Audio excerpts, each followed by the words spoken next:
All right, guys, here we go. It's episode 23 of Almost in Agreement. Matt Shears is sitting in with us tonight. He is the acting chair of the Knox County Democratic Party. We got lots of random questions about what that is and some of the different candidates that are in line and doing all that kind of stuff right now.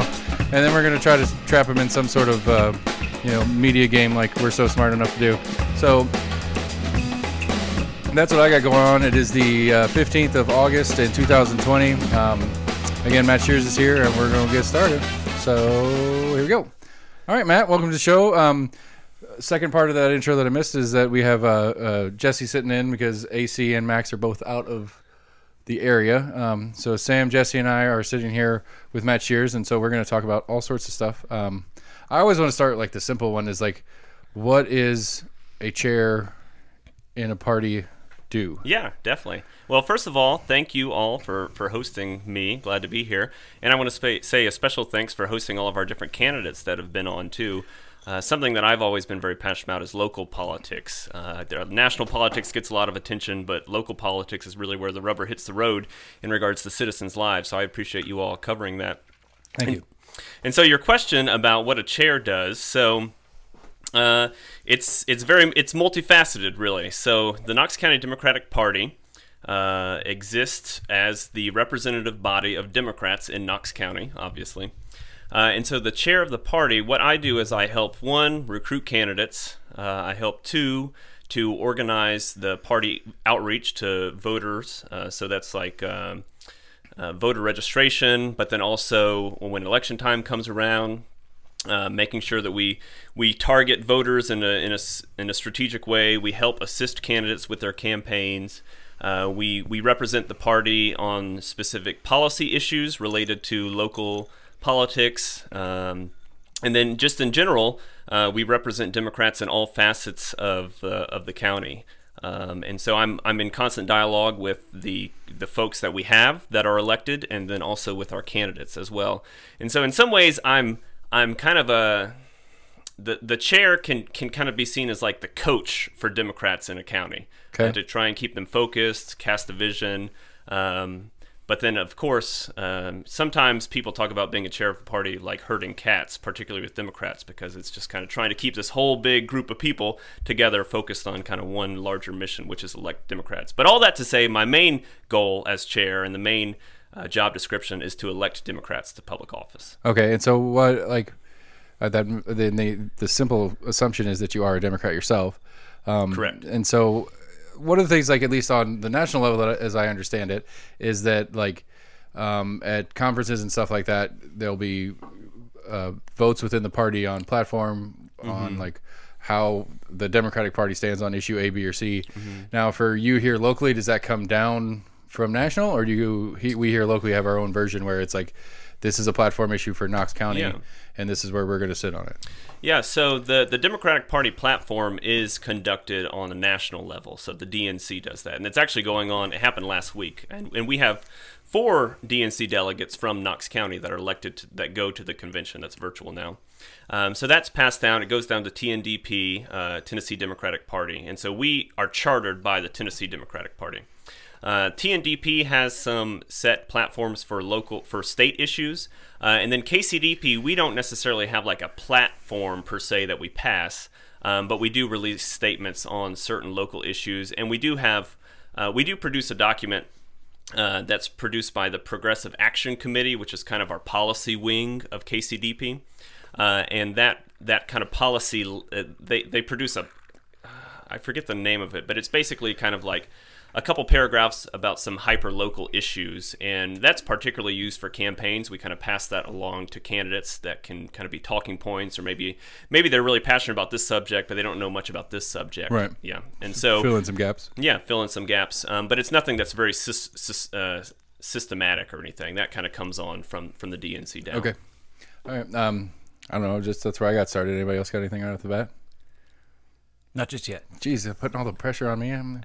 Did I mention fundraising? I also do a lot of fundraising. No, you didn't mention fundraising, but and so, like, okay, so that is one of the questions I have, because that was a big, we're Compass Knox subscribers. That's probably the most useful. Scott and Jesse, great guys. Probably the most useful periodical, at least for local elections and stuff like that I found so far, which I guess is going back to some of the pre-conversation we had with some of the genesis for this side of the show is because we were talking in one of the episodes about local politics being important, and we wish we were better at understanding it. And then I, like an idiot, thought that we could do something about it, and went out and started emailing people and was like, "Hey, I'm glad you did. Come on our show." And Gina Oster, the Republican for District 18 state rep seat or whatever, she came in and she was the first. And I've emailed her 100 times thanking her for giving us the shot to do this thing.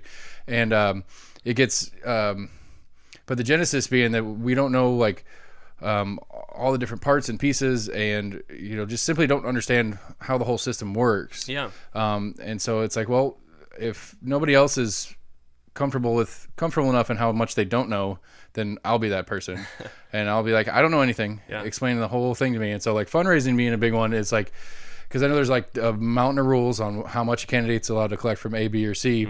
And I'm pretty sure the Progressive Action Committee is not what you mean by PAC when you hear PAC donations and stuff like that. But as soon as you said it, I was like, PAC. It's the same acronym, but very different. Yeah. But that's what I was thinking. And so then you followed that with fundraising, which is like, I'm curious how that works locally. Is like, party stuff goes out, and so are there a bunch of rules in place about what the party is allowed to do on behalf of a candidate? Is there limits to how much they're allowed to spend per candidate that's underneath them, or is it just kind of like, well, the candidate gets what they spend and what they collect personally, and then they can spend it that way, and the party can do what they want? Yeah. So with local races, how fundraising works is that each candidate fundraises themselves for their own election, and there are certain limits that one can donate to local candidates. I forget how much it is. I think it's $2,800 for the primary and $2,800 for the general individuals. And then once you cap out at that, you can't give any more. And it may be different for local, but I'm pretty sure that's what it is. I'm not sure. Yeah, it's something in that range, right? Because I do remember everybody talked about there's the two phases. Yeah. Into the primary and then post-primary. And then if you lose the primary, but you've already raised money for the general, you have to refund that. You That's have to good. give that back. That is something I'm curious about. Like, like Todd, obviously he spent some money on Facebook. Yeah. And I'm still getting his Facebook ads because they haven't run through the allotted amount that he did, and it's like, Facebook's not obligated to give his money back. That's a bummer. But I guess he would have had to give it back to somebody else. But he was very, very adamant about, he was like, other than a $5 or a $10 off of an individual on the street, he was not taking any definitely standard style donations. Which, I mean, it's interesting. I don't know, I don't know how much that helped or hurt his campaign this time around. I mean, District 4 is has been solidly the way it is. I don't know. You said you brought some notes. And so like we had Scott come on, and last weekend, was that last weekend? I was on the 9th. I listened to that one. Yeah, so that was last weekend. Scott came on, and we were talking to some election results, and like I don't know what traditionally District 4 does. Yeah, because it was about a 2/3 to a third. And from my understanding of District 4, I didn't expect Todd to pull a third out, so I thought that was a pretty good showing. Well, no, Todd got 46% of the vote. Did it end at 46? Yeah, it was okay. 40. I mean, it was a pretty close race, really. Well, either way, it's more than I expected. Yeah. Well, going back to fundraising, so local candidates raise funds for their campaign, but then KCDP also raises funds for Knox County Democratic Party. And a lot of times people think that the local party just gives money, like they raise money and then just give money to the candidates. But that's not how we operate as a party. What we do is that we raise funds, and then we hire 2 full-time field organizers. So there are 2 full-time employees of KCDP that are not myself. My position is a part-time volunteer position. And they work on behalf of the candidates. So Todd didn't have any campaign staff on his payroll, but he did have staff at KCDP that were helping him. Were also helping all of our other candidates. And so basically what they do is they help coordinate the campaigns for the candidates and help with voter outreach. And then also we did some Facebook ads for the candidates as well. We spend money on, there was one we helped with like a newspaper ad. We do a lot with, we do kind of other things as well, but we raise money and then we spend that money ourselves, kind of like sometimes it's called like a coordinated campaign, that all the candidates are running their campaigns, but then the party is also running a larger campaign that kind of coordinates all of them. So none of the contribution restrictions apply because it's not directly for that candidate. Yeah, so, there are contribution limits for the party. You can give up to $5,000 a year to a county party. But you can give $5,000 a year to a county party, and then you can give $2,700 to Courtney or Daisha or Todd. Right. And in regards to fundraising too, we have a lot. So we have a few folks who are larger donors, but a vast majority of Democratic fundraising comes from smaller donors, which is in contrast to local Republican candidates. Todd made it clear how many Kyle Max donors Kyle had versus how few or how zero he had. Yeah. Which, I mean, I guess I don't know. I mean, there's an implication there that there's a problem with max donors versus small donors. I'm not going to pick a side yet. We can argue about it, I'm sure, at some point. But like, I mean, I don't know.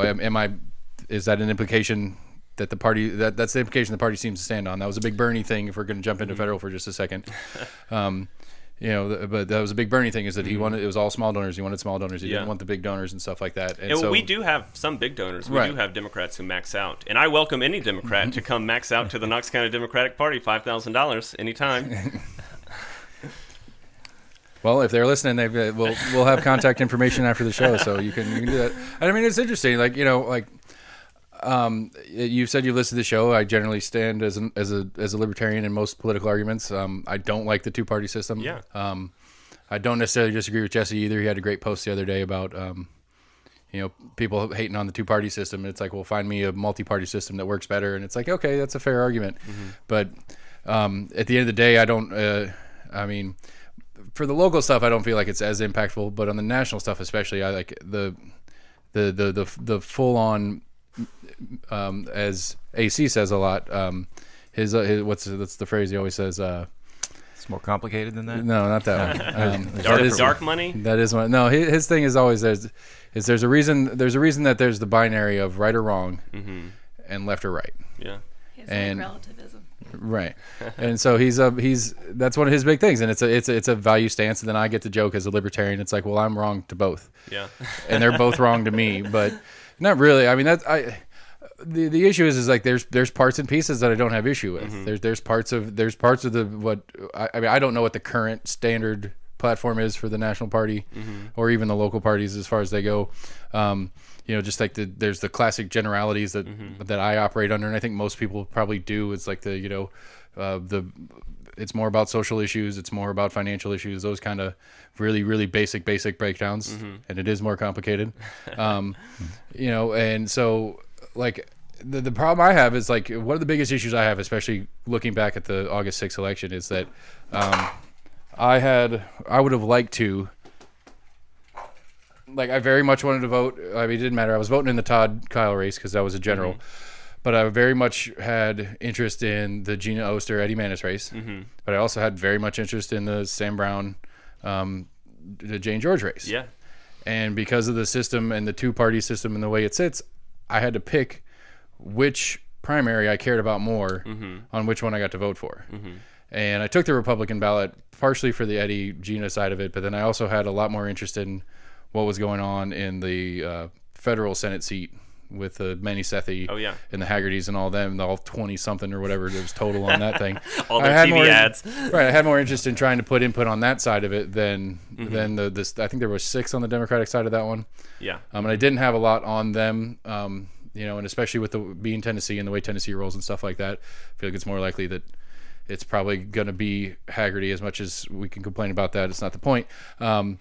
But I feel like traditionally in Tennessee that red seat is more likely to happen, and so that primary is a more valuable vote to me as the constituent than that general is going to be on the other side. Yep. Now I do have a decision to make coming up because I am going to look into Bradshaw, right? Marquita, yeah. Yeah, and so it's that is a question to have, but that would have been the question to have either way. Yeah. But I didn't like Haggerty there, and so my intent was to do what I could to keep Haggerty out of there, instead of changing where the Democratic side of that ticket. So it's a problem with the system to me, and I think all of that devolves out of where we sit with the two-party system as it is, because middle of the road voters, which I argue all the time that I'm not special or unique in the way I look at the world, is I don't care about a lot of this other stuff that's going on. I I want the maximum amount of input as I can, and if I registered as a libertarian, I get even less.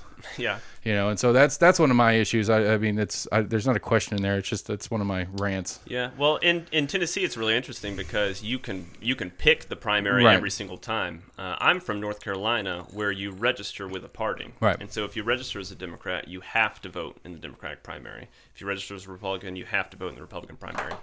What's interesting in North Carolina is if you're an independent, you can pick whichever one you want to anytime. But when you're in Tennessee, you just do that every single time. And so sometimes people, I mean, there's this phenomenon called strategic voting. Right. You go in and vote for the most likely to suck because you want your candidate on the other side. Yeah, to have the worst opponent. Or you could be a Democrat and you feel like, well, I want more influence on who the Republican candidate's going to be because I think this person's less crazy than the other one, and you may have the inclination that you think the Republican will win. And so that's something that kind of, I can understand the frustration. Well, I mean, and the point to me is to have the two best people on the general. If we're only allowed two people, because that's kind of how it works. If we're only allowed to have two people, I want to pick the best of each two sides to then come up in front of me. Yeah. And this is not the way that happens. Have you guys ever talked about ranked choice voting? I have. Max didn't understand it at all. It was kind of funny because it was because and again, arguing the libertarian stand on the federal side, Joe Jorgensen is the president of the United States if we did a ranked system presidential vote this year. Guarantee it, because everybody's number 2 is going to be her, and then it's going to split like it did last time. It is 60-something million for Biden, 60-something million for Trump, and then as it means out, the number 2 is who's going to win. Would be my guess. Maybe not guaranteed. I've already got 5 bets out in the air off this podcast. I don't need to be guaranteed anything. Which, I mean, again, I'm okay with that in for multiple reasons. But I think there's better ways to do what we're doing, and that's what I kind of harp on, I guess. And then not understanding, I get confused. Like it's very confusing that I have District 4 for county commission seat, and then I've got District 18 for my state rep seat, which is this chunk of the county, and then I got District 6 for the Senate, and it's and then you're completely in a different council district too. I'm not in the city council. Oh, okay. I'm 100 yards that way or the fence out back here. Gotcha. Then that's city county or city stuff that I don't have to deal with. She does, but I don't know. I mean, it's just we joke around about how complicated the system is and how much we think it's probably on purpose. On top of everything else, it's like, I mean, it's hard enough. Like, again, like the reason Gina was so special to me is that literally I talked her into coming on the show. She had no idea what she was stepping into, and I was like, I'm gonna get research. I'm gonna know everything. I'm gonna ask all sorts of cool questions. I'm gonna be smart. And there's nothing to find. Yeah. There's her website, her Facebook page, a 500-word article on WVLT's website, and then Compass Knox, but I wasn't I hadn't subscribed yet, so I didn't get the Compass Knox story. Yeah. So that's like, this is a pretty big seat. It's not like the hugest of huge deals, but it's a pretty big thing, and this is all that's out there. Yeah. On this candidate. Yeah. Well, and so then I changed format to being like, I know I'm stupid, so I'm just gonna know I don't know anything and ask questions like I don't know anything. Well, and it kind of comes back to our discussion of like campaign finance, because there's not a lot of outside like PAC money that goes into local commission races. But there is outside PAC money that goes into state House and state Senate races. Right. And usually it's because of a very specific issue.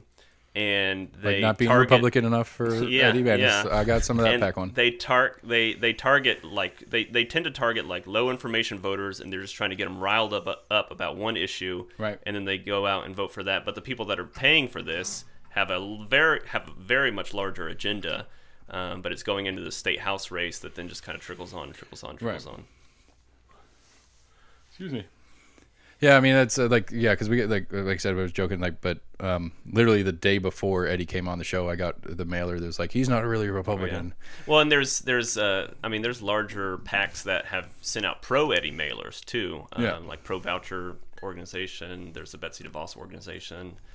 So yeah, I mean, it's all very complicated. Yeah, yes, it is, and that's what and I just don't like.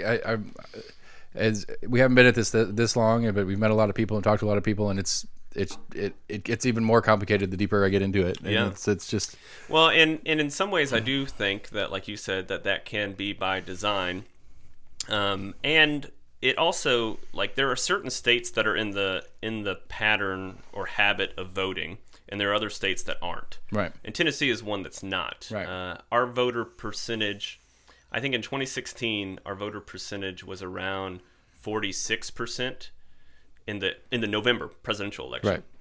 In Minnesota, it was 74%. Right. People in Minnesota are kind of used to voting, and it's easy. It's kind of broken down. There's voter guides. There's different things. In Tennessee, we just have a very low turnout electorate. Right.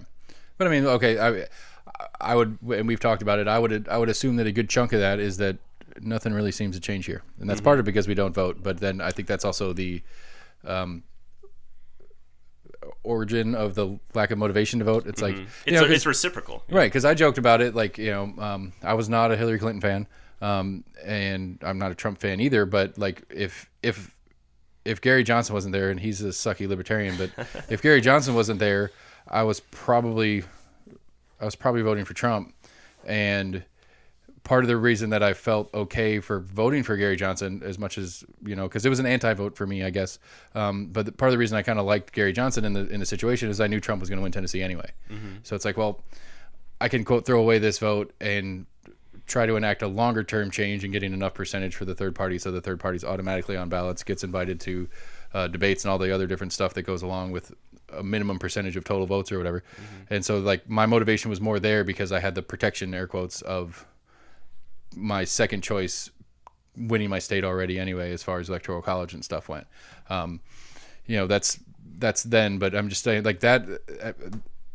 I think that's absolutely part of why people are less active voters here, because I think it's again, like I was saying about the Todd and Kyle race, I think it's like just assumed whoever wins, like I've joked about it on the show, it's like whoever wins the Republican primary is the candidate.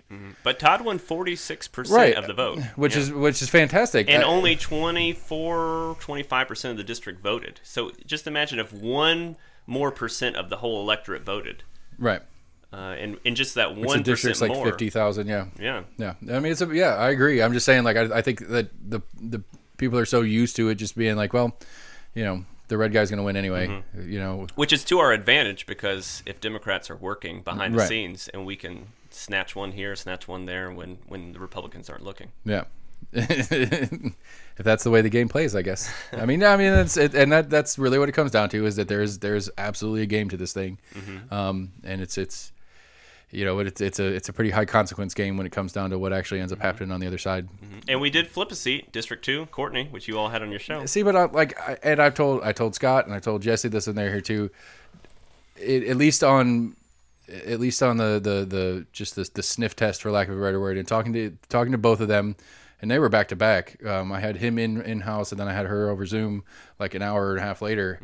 If I didn't know going into it, I couldn't have told you coming out who was the Democrat and who was the Republican. Well, I mean, but if you look at their voting record, Grant consistently votes Republican, Courtney consistently votes Democratic. What, as far as what, on what? As in like their voting record. So like which primary people vote in is public record. Right, because that was one of the things I was talking, like, because when, going back to trying to understand part of the system thing, and I was talking to Kyle a lot about like, well, what's it mean to be how does this whole thing work? How do you get to put the R next to your name when you're running? And that he was telling us like, well, they pull your voting record, and if you pull that ballot, and it's okay, but that's fine. But because you vote for Democrats doesn't mean you are a Democrat. Yeah. I mean, just because a certain particular issue that seems to be a big topic this year, or consistently a big topic for you on the local level that tends to be a Democratic issue, so you pull the Democratic ballots or something like that, or you're in District 1 where the Democratic primary is more the real race than the actual race is, so you pull the Democratic primary for that one, and you have a Democratic record, but doesn't make you a Democrat. Yeah, well, and this is something that's kind of interesting too that we may want to talk about in regards to local politics and in regards to how campaigns are ran. Yeah. Each party does have a database of voters, and there is big data that kind of goes into figuring out if someone is more likely to be a Republican or more likely to be a Democrat. And so KCDP has a database that's facilitated by the DNC that pulls voting records, but not just voting records. It pulls lots of other things, like if you're married, if you have children, if your race or ethnicity, your background. Is that what you brought with you? No, that's a data. That's a Because that'd be fun. Like, I mean, just that'd be something. yes. I could look you guys up and see what the percentage likelihood that you're a Democrat is. I'm assuming that's all based on census data, the previous census data. I mean, it's a lot of different things. I mean, we make so much money from this podcast. I don't want people to know that. I'm not going to tell you my income from here. But it comes out with a score. So it comes out with a score 0 to 100 if someone is likely to be how likely they are to be a Democrat, and then there's another score of a turnout score.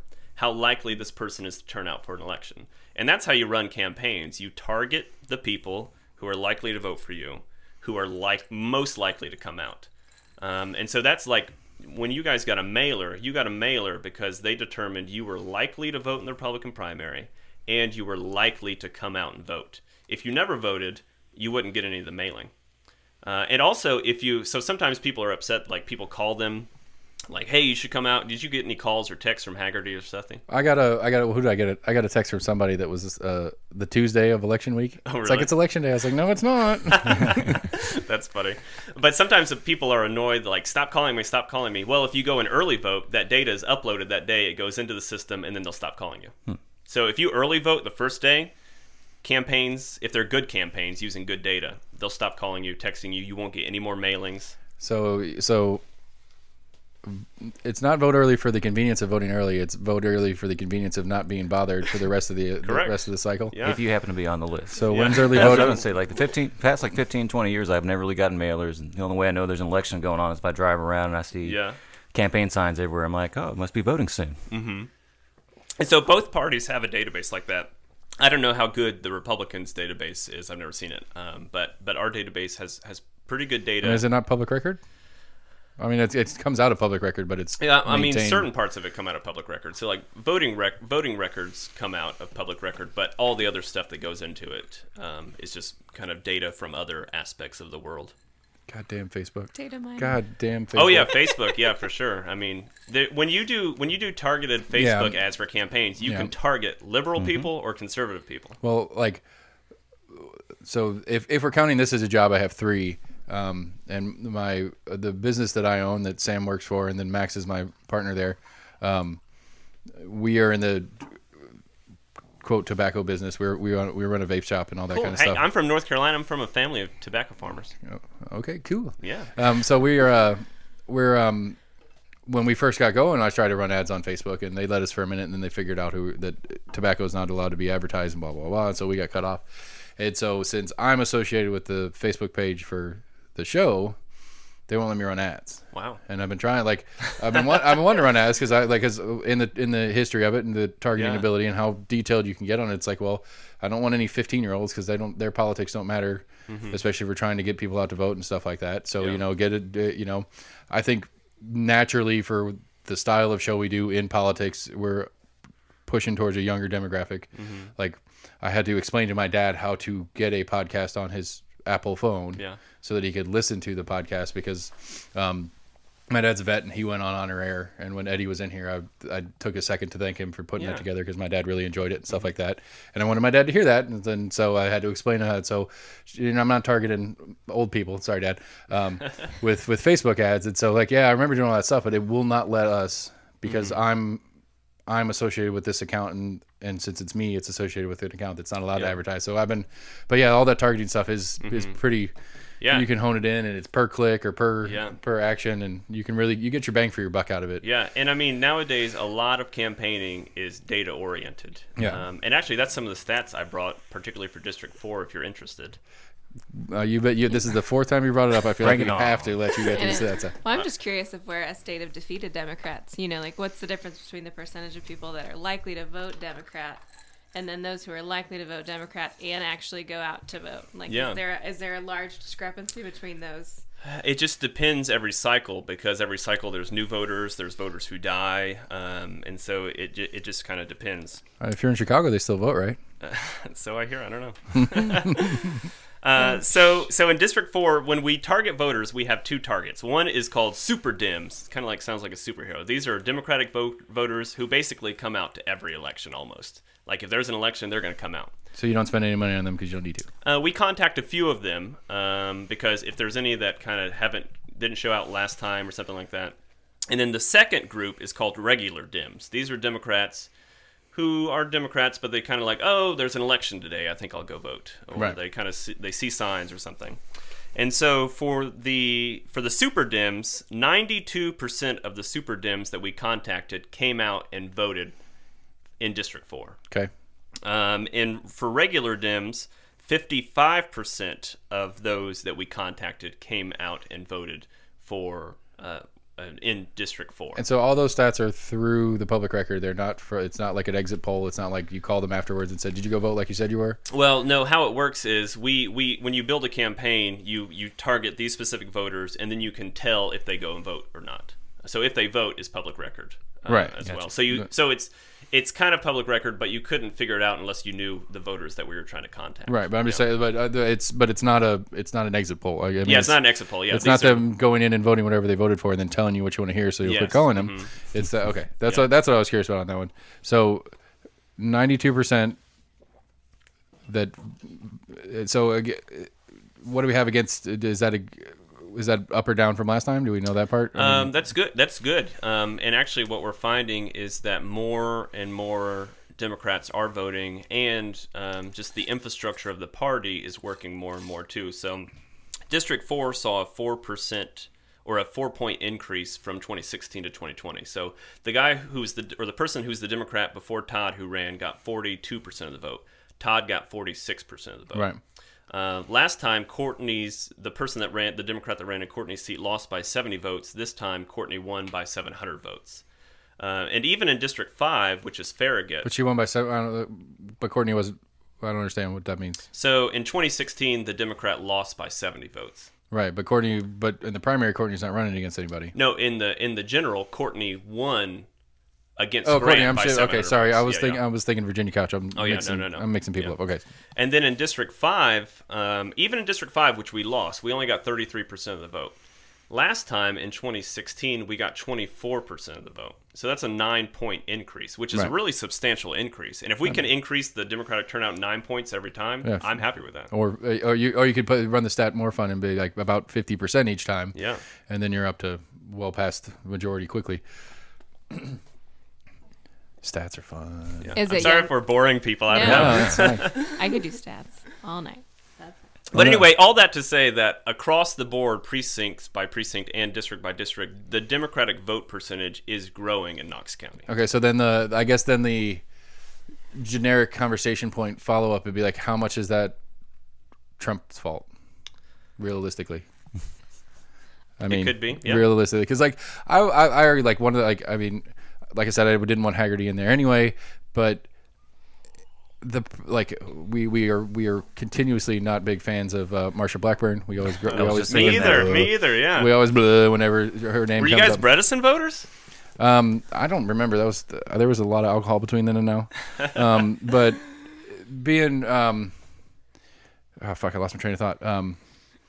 The premise right there, and honestly, I don't know if it was intentional on the Gina Oster campaign, but one of the things to me is like it really felt like they were kind of using the Trump template. Everything was red with white lettering and stuff like that. Don't know if it was intentional or not. First interview, I would have asked that question if I thought of it, but I wasn't thinking that way yet, and so that was kind of weird. And so I'm curious, like it really doesn't make sense to me as a Republican to be running as a Trumper. Oh yeah. Especially on a local one, like on like the Haggerty one, kind of makes sense, just because if they both get elected in November 3rd or whatever, then they move forward and things will go well. But if you're Haggerty and Trump loses, but you still pull out the win as Haggerty, you're in a shitty spot. Yeah. Well, Donald Trump is a good thing electorally for the Knox County Democratic Party, right? Because not only does Donald Trump hurt the national Republican brand, he hurts the down ballot brand. Yeah, right. That's what I was. Yeah, that's exactly what I was getting at. Even in 2020, like people will come out to vote for Joe Biden because they hate Donald Trump, and then they'll also vote for Virginia Couch, and they'll vote for Renee Hoyos, and they'll vote for Sam McKenzie. And even if they've never interacted with those campaigns before, just because Trump has pissed them off so much that they never vote, but they're going to come out and vote for Joe Biden. If you haven't yet listened to the SCOTUS episode we did with our lawyer buddy Jamie. He is exactly what you're talking about. It hurts down ballot candidates big time. His premise right now, and I think it's stupid. I understand it, but I think it's stupid. His premise right now is he hates Trump so much that he blames all Republicans and will punish all Republicans. Anybody running as a Republican, maybe is a better way to say it. His intent is to punish anybody running as a Republican for their fuck up in letting Trump happen. It's like, I get it, but that you're like, it's I don't know. That's that to me, that doesn't make a bit of sense as a voter, because I joke about not liking Hagerty because he's endorsed by Trump or whatever. But if it comes down to it with Bradshaw and Hagerty, it's point by point. And the decision is point by point. Yeah. The endorsement by Trump doesn't help Hagerty in my book, but it doesn't disqualify him either, in the sense that if issue A, between the two of them, I prefer Hagerty's stance on it. And as it goes down, I try not to be a single issue voter. I don't think I am. I can't think of a single issue. There's a handful of issues, I guess, that could be pretty close to single issues, but I wouldn't say a single issue is going to be like, nope, and especially if it's an endorsement, like, endorsed by Trump, that's it. You don't count. It's like, no, that's not fair. This is an entire person. It's not just a little Trump. Marsha is a little Trump. She is. And a gross one.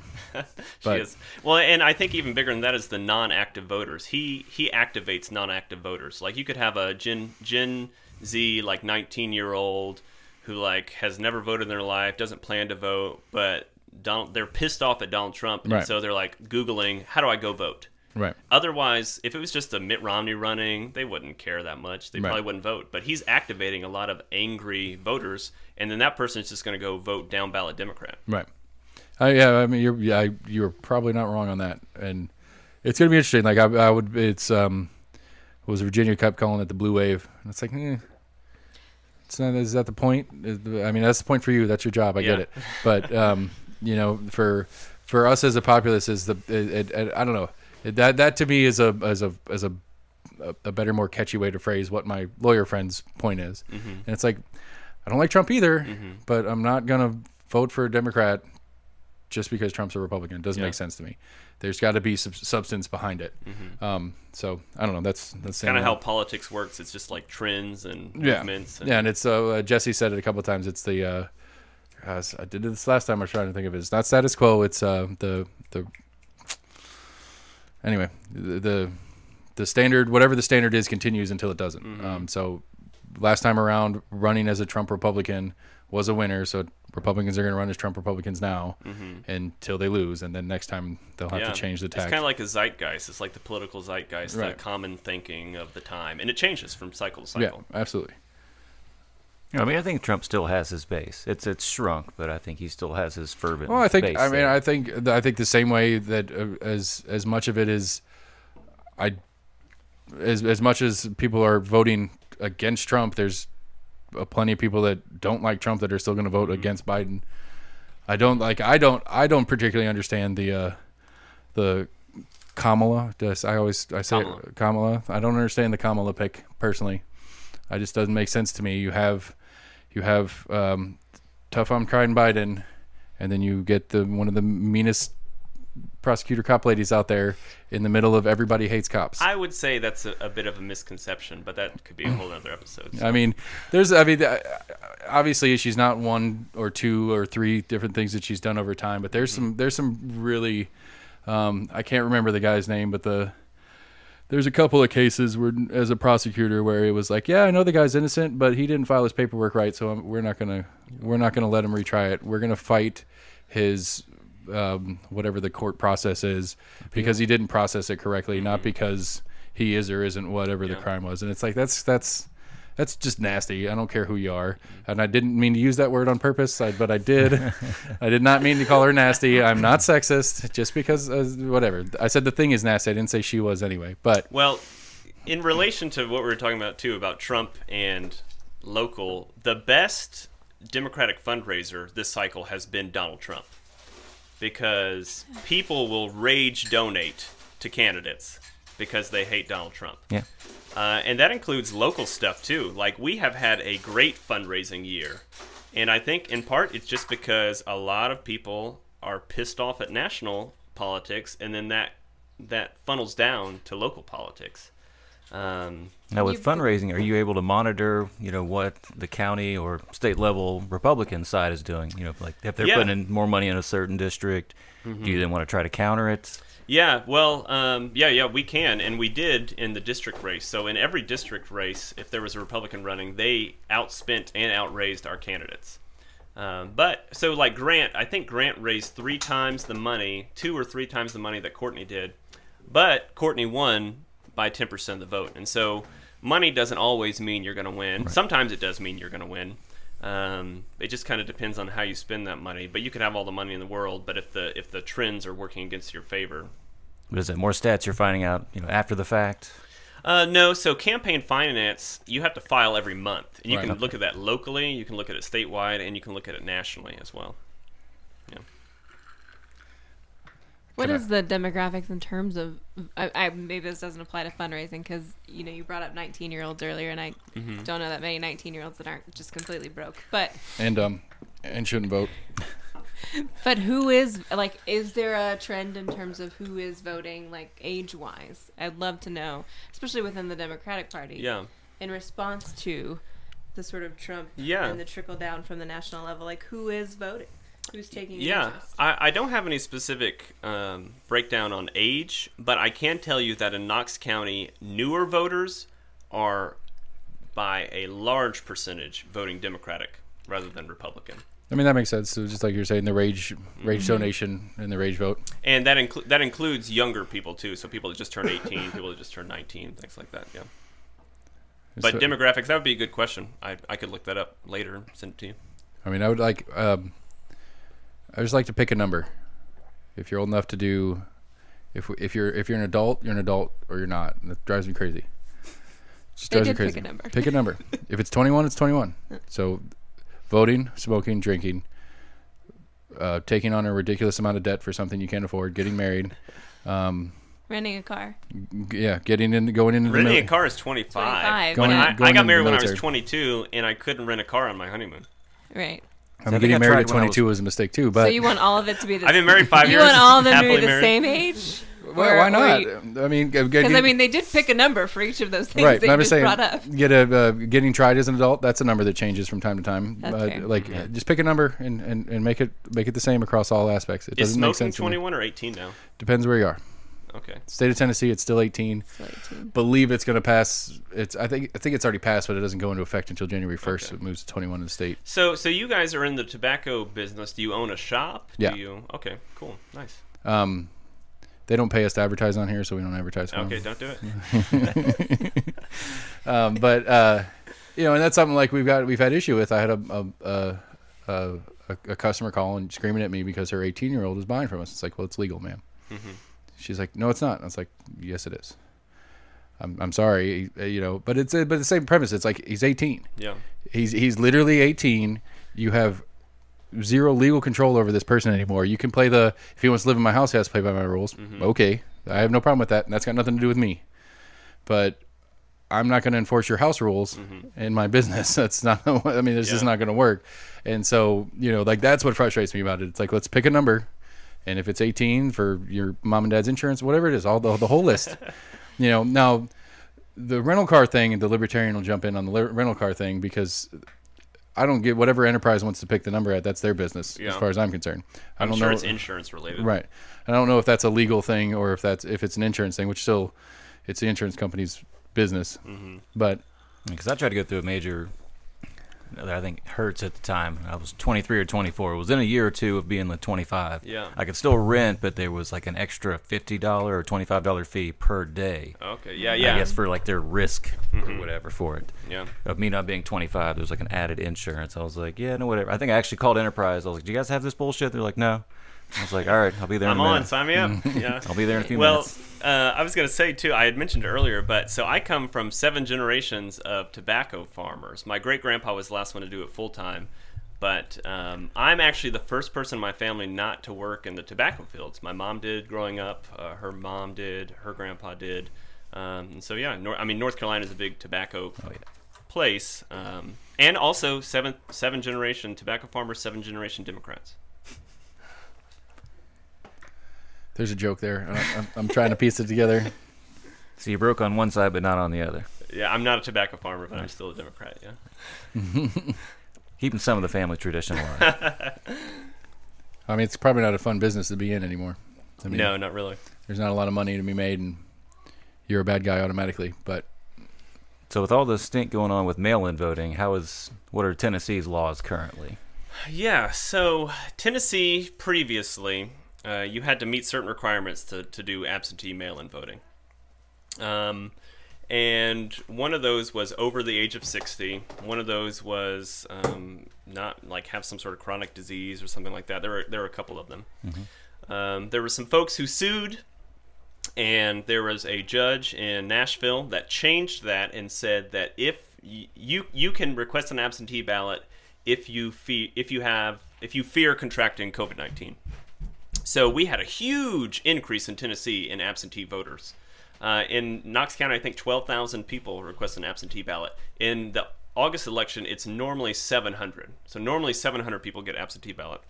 For this the time county? Around, in the county. Okay. Mm-hmm. This time around, it was 12,000. Mm-hmm. Well, the Supreme Court changed that again, and they said that it goes back to the normal, that you have to meet these certain requirements, but they kind of left a little loophole that you can. I mean, it just kind of depends on how you read the decision. But for the most part, people probably will not be requesting absentee ballots in the same amount or same frequency as they were come August. But there's a lot of stink about mail-in voting. Mail-in voting has been around since the Civil War. It's a safe way to vote. I've voted absentee 2 times when I lived in North Carolina. In North Carolina, there's no excuse absentee ballot. You can request an absentee ballot for anything. And actually, the states that you can request an absentee ballot with no excuse include North Carolina, Florida, Pennsylvania, Ohio, Wisconsin, Arizona, and Michigan, which are all battleground states. Yeah. Which is pretty interesting. But, yeah. As I know, you keep hearing of some states kind of changing laws and going back and forth between appellate courts and other courts. Yeah. And so right now it's back to how it was. But I want to give a shout out to Chris Davis and the Election Commission, Knox County. If you should have him on sometime. Actually, I don't know if he could with his position, but he's the election administrator. Yeah. And their team did a spectacular job of getting the absentee ballots out and getting them back in. Even the local Knoxville postmaster, he agreed that if you turned your ballot in by 5 o'clock at the Weisgarber post office the day before the election, he would guarantee it would get there. And like I said, they're used to processing 700 absentee ballots. In this election, they processed 12,000 absentee ballots. But I mean, the only thing I don't get is that if your point of getting an absentee ballot was to not go to the polling station and be around people, but now you're going to go to the post office and be around people, isn't that half the purpose? Yeah, I mean, most people just mailed it from their house. But do it. You just drop it in the slot. Yeah, there's a little drive-up slot. I'm just saying. We're just saying.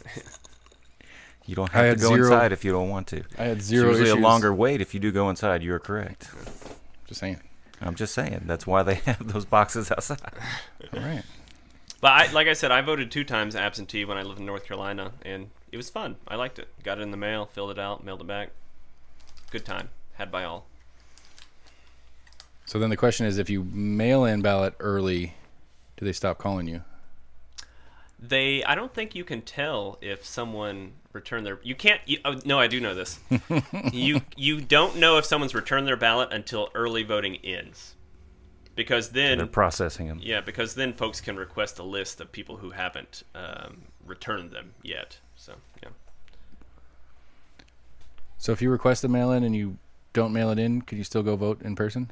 Or do you? You can, but it's called provisional ballot. So you go and cast a ballot, you explain it, and then they will count it if your ballot never arrives. But if your ballot arrives, they just won't count your in-person vote, and they'll count your ballot. Because I remember hearing some explanations of that, and not understanding it much, but it's complicated. Everything's more complicated. I don't know. So I don't know. Like, I got nothing specific. Well. I asked my one hardcore question. What was it? Mail-in voting? Yeah, it was about mail-in voting. I was just curious what was going on in Tennessee at this moment. That's hardcore. I know. Well, where does the energy of the Democratic Party in Tennessee go after election cycles? I mean, you said, a big part of what you do is to elect Democrats. Yeah. Right. So what happens after the chips fall and will fall as they may? Yeah. Where does the energy for the Democratic Party go in Tennessee, especially in local politics? Yeah, that's a good question. KCDP is structured as there's the executive board, which is the chair, vice chair, secretary, treasurer. And then there is the board of governors, which is made up of 2 representatives from every county commission district. So there's 9 county commission districts, and each one has 2 representatives. So yours, the District 4 Democratic representatives are named Rosina and Chris. They're super good. District 4 is a very, very good infrastructure of district. And each district meets every month, and we have members who meet. You don't have to pay anything. You just kind of attend a meeting. And what they do is they do outreach to voters. They do kind of build up their volunteer base in each district. And so in election years, all of our energy is focused on all the districts and all of their representatives and volunteers working on elections. So we have people calling, we've got people texting, we've got people writing postcards. In off years, we do what's called party building, which is 1, you fundraise for the next election. 2, you try and recruit more Democrats to come to the district meeting and be involved. In the district meetings, you usually have like a guest who comes and talks about a topic, and then you do a little bit of like calling, texting, volunteering like that. So basically, it's in the off years, you work on some policy-oriented things. So we usually work with other interest groups like Sierra Club, NAACP, different things on different events that we host. But then also, we just try and reach as many Democrats as possible so that they can kind of become part of the organized structure of the party. So then for the next go-round of the election, now we have a whole bigger army of volunteers for that election. So it's party building, and it's policy-oriented around specific issues. And we host events and stuff like that. So, yeah. But it's nothing active as far as, like, there's a particular something going on in the county commission meeting that you guys either recruit people to come attend and voice opinion on, or is it just... we do that too. Yeah, so that would be kind of like in the policy-oriented aspect. The Progressive Action Committee are the folks who work on like policy issues. The non-PAC, yes. Yeah, the non-PAC, correct. And then we kind of recruit folks as surrogates to go and speak on issues. So Todd's been really good about going to county commission and charter review. I mean, he goes to everything. And kind of represents us as a Democratic voice. We release policy statements on specific issues, and then also there are the city elections that are in the odd numbered years, right? And they're nonpartisan, so we don't officially get involved with them. We let people know who are the Democrats, right? But we, as a party apparatus, we don't work on behalf of nonpartisan races. Gotcha. So what's what's a current policy issue or a recent policy issue that you guys have been active with? Yeah, I mean, the big one on the state level is Medicaid expansion. Right. That's something all of our candidates talk about. The other one, we talk a lot about vouchers, fully funding education, teacher pay, 287G, the sheriff's policy about immigration practices. We do a lot on voter access. We do, actually, one of the things lately is public Wi-Fi at community centers, senior centers. That's been something that we've been pretty passionate about. Policing, that was a big thing. So the Progressive Action Committee released a kind of step-by-step policy plan. I mean, it's a couple pages long, and submitted that to Mayor Kincannon and to the police chief. And members of the Progressive Action Committee have actually been sitting down with the mayor. Matthew was part of that, right? Yeah, Matthew was part of that. He was talking about that when he was here. Yeah, and so LaKenya, my predecessor, LaKenya Middlebrook, was chair of KCDP, and now she's the director of the Police Advisory Review Committee, which is directly tied to that policy thing. And so, actually, it would be a really good thing to have someone from PAC like Michael Davis or some other folks who worked on that to talk a little bit more about the specifics of that. So that's a lot of, like I said, those are some of the policy things. And then we do maintain an office.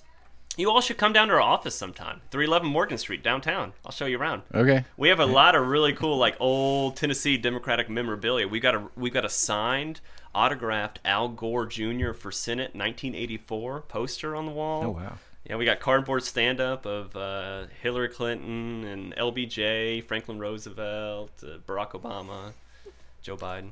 We'll get your picture made. That's 2 invites we got. Yeah. We're feeling special. One was a Republican too. They're nice too. Oh, really? To the Republican headquarters? No, it was ours is bigger. Eric. Oh. Eric Lutton invited us down to see the public defender's office. Oh, okay, nice.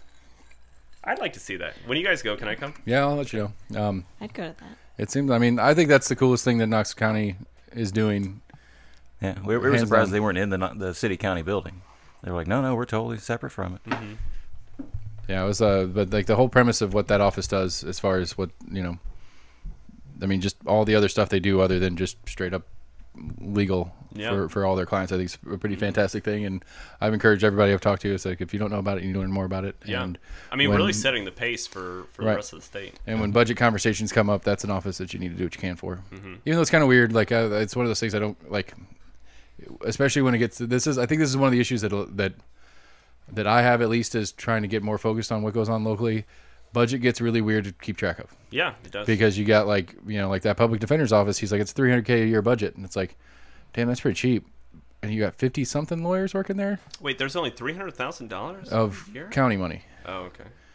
Huh. But that seems very low. Most of their public defenders are funded. Like most of the actual lawyers are from the state. The state funds that because the public defender's office is a state-run entity, and like Knox County is, I think there's 4 counties in the state that have an elected, or not elected, but have a standalone public defender's office that isn't from the state. Okay. So like most counties they get assigned a number of public defenders, and that's an office in like Morgan County or whatever. But Davidson, Shelby, Knox, Hamilton, maybe Montgomery. Yeah, I don't remember what it might have been only the 3. I don't recall. There might have been a 4th. Anyway, but yeah, they're the only counties that have above what the state provides, and so the majority of the funding is from the state level part of it because most of the lawyers are paid for. So that $300K goes to the other stuff that office does. But still, if the stats are right, of $300,000 in county money saves $1.7 million in county money, it's a win. If $600,000 gets to $3 million, we can play this game until we're saving tons and tons of money, and I like it. That's how I look at it, at least. But and plus, it's I mean, it's a better version of like the things like we get. One of the things that I've talked to went a little longer with Sam and Matthew on it than anybody else, as far as like criminal reform and just like the justice system, as well as the incarceration system, and how just ridiculous and how convoluted and the whole process of just trying to keep people in as long as possible. Which is a crossover issue for libertarians and Democrats. Yeah, that's one of those. Yeah, I mean, I don't, because I mean, I don't like the war on drugs is stupid. There's a lot of stupid stuff that people go to jail for that doesn't make any sense. I learned I don't remember who it was. One of the national podcasts I listened to was talking about had the best explanation of the problems with cash bail. And that's an issue that as I'm understanding more about it, the more I'm like, yeah, this is kind of screwy. Yeah. This isn't a logical way to go about trying to get what we're supposed to be doing is trying to, punish for if you do something. But it's like, if it's innocent until proven guilty, why do I got to pay to stay out of jail if I'm still innocent legally? And so, and I think Matthew brought it up when he was here. He said 80% of Knox County's inmate population is awaiting trial. Wow. I mean, that is a lot of cost, and and the bail. What does the bail do?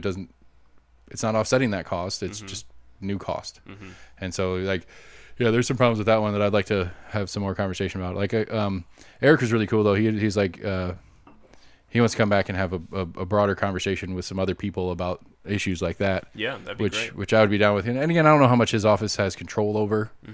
I don't think he could do it. He's not going to change anything through his office, but he can change it through awareness, and then his office can execute some of the things. Well, a race that's up in 2022 is Knox County District Attorney, which is very influential in that regard. Yeah. And you should have her on, and you should have our candidate on. I mean, I will have anybody and everybody on. We got a long time between then and now, but I'm curious because I mean, again, it's like right now we have this big law director conversation, and I guess it's got passed, so it will be on ballot. I think they've yet to vote on. The commission has yet to vote on it. I thought they voted this week on it, and because it has to pass twice and vote the procedure was really weird. Yeah, and it like because it came up once, and a couple people were absent, so there wasn't enough volume of vote for the vote to count. Mm-hmm. And some people have changed their vote, right, and had conversations, which county commissioners are not supposed to talk with other county commissioners about policy votes, except in the public forum. Right, but they know do. about that. Does that go back to the Sunshine Law that was an issue? Okay. Mm-hmm. I mean, that's I don't know. I was having a conversation. Hard to prove, but right. They can't. And I was having a conversation with one of my coworkers today. It's like, you know, like we were talking insider trading, but it's the same premise. It's you're talking about stuff behind closed doors that affects everybody, and you have special information because of your position. It's like, but you're still people. I mean, you're still a person, and you're gonna, you know, and you can't really talk to anybody about it. And so the only people you can talk about it, you're not allowed to talk about it unless somebody's watching you, which is kind of weird. But, you know, I mean, and I understand the premise of why it's in place, but at the same time, it's just that they're still people. Yeah. And it's like, you know, you call them up for something else that's not whatever related, or, hey, we got to schedule this meeting. What's good for you? Whatever the conversation starts at. And then a little snippet comes up about that. And whether one person was wrong for bringing it up, the inclination of normal people is to answer the question and not be all like, oh, we can't talk about that. Yeah. You know, I don't know. But yeah, I think that's, it's an interesting one because it's like, Knox County is one of the very few places that has an elected law director. I didn't understand what a law director was until about 3 weeks ago. You all are like really putting in the work to understand stuff. That's really cool. I'm trying to. We're trying. Everybody else just sits here quietly while I talk to the strangers. But hey, this is like my second time. But you know, I mean, because it's part of it's for the process of doing this. Like most of it's for me. Like I joke about all the time. It's just me being selfish, and using what little platform we have to kind of cajole people into coming and talking to me directly instead of me having to go find them in some public thing and be like, hey, because I don't know what to ask you anyway. But you know, but it's becoming more important. You can hear upstairs the kids running around and stuff like that. It's like we've got a really fucked up school situation right now. Yeah.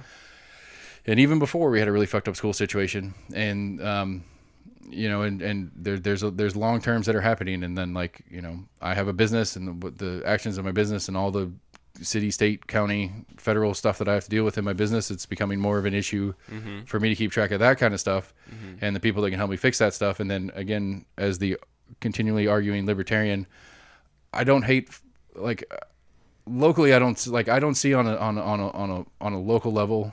I think I'm backwards. Most people always say libertarianism can only work in small groups, which I think it's probably true, but I think even more the other way. I think federally, a more libertarian style federal government, and let the localities be the more structured version of government. I mean, that's a form of federalism. It'd be like modified federalism. Right. It makes more sense to me in that sense, and that because those people I have impact on. You know, like I sat across the table from Virginia Couch and I talked to her, and I feel like there was and maybe it's my format in a show is that I don't just ask questions and listen, because you ask back, and I answer questions, or I tell you what I want, because you work for me, air quotes or whatever. But like that's the premise is that you're sitting across the table from me, asking me for a job.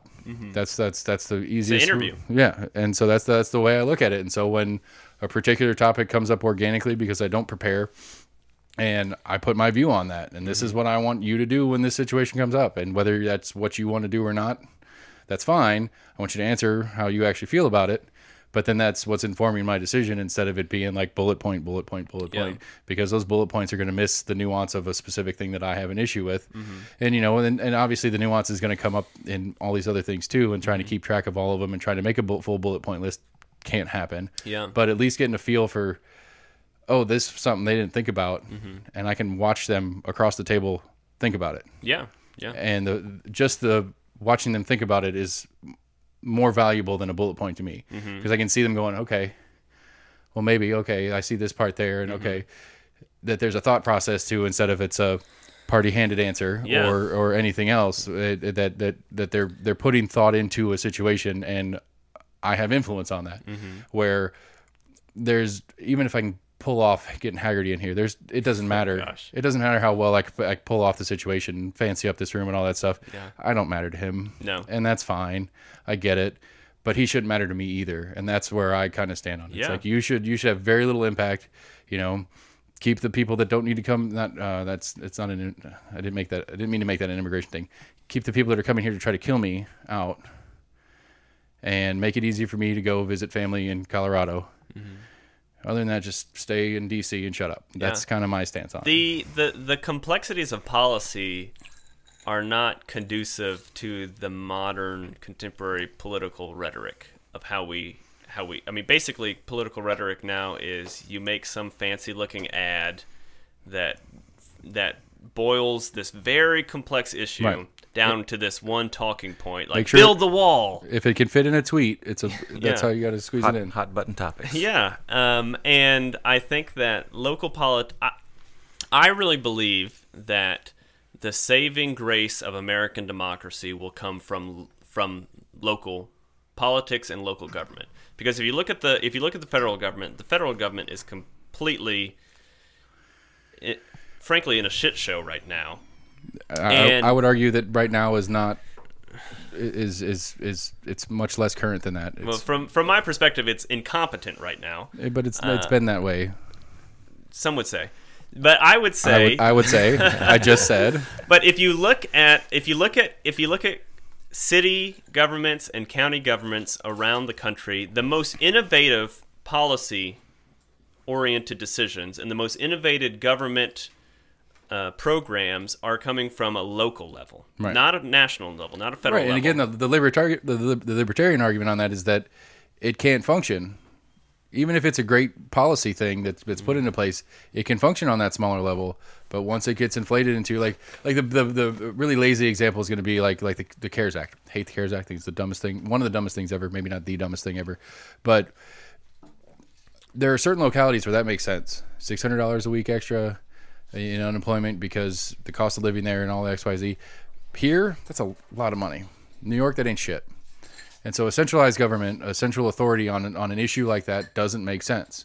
And I think you're right in that. I think that a lot of local policy, local people making the decision, having a budget that can pull these things off instead of losing most of that to the federal government is going to be more functional for the people that affects instead of having some weird blanket version that works for some of the population and doesn't work for other parts of the population just because we live in Knoxville and it's not super expensive to live here. But AC's in Nashville right now. $600 a week's not going to go nearly as far as it does. I mean, you're gonna, we're depending on what you're doing and where you're at right now. $600 extra week in unemployment is going to pay the majority or at least half your rent. Where in Nashville, you might all 4 weeks of that $600 might cover rent, and then I got to eat and other stuff that goes along with it. I have a place to live, but I can't have my lights on because I can't pay for that. Like that kind of stuff is where I agree with you on that. I think the local is the more important on things like that. And for whatever reason, we as a populace look nationally to fix these problems is what I have a big issue with. Yeah. I think if we could replicate what is happening in the innovation of local governments on a national level, it would be very helpful. The other thing is I am very glad that I work in local government, local politics, local government, because I don't think that I could work in federal national politics because it is such a nasty business. You said nasty, racist, sexist. It is such a dirty business.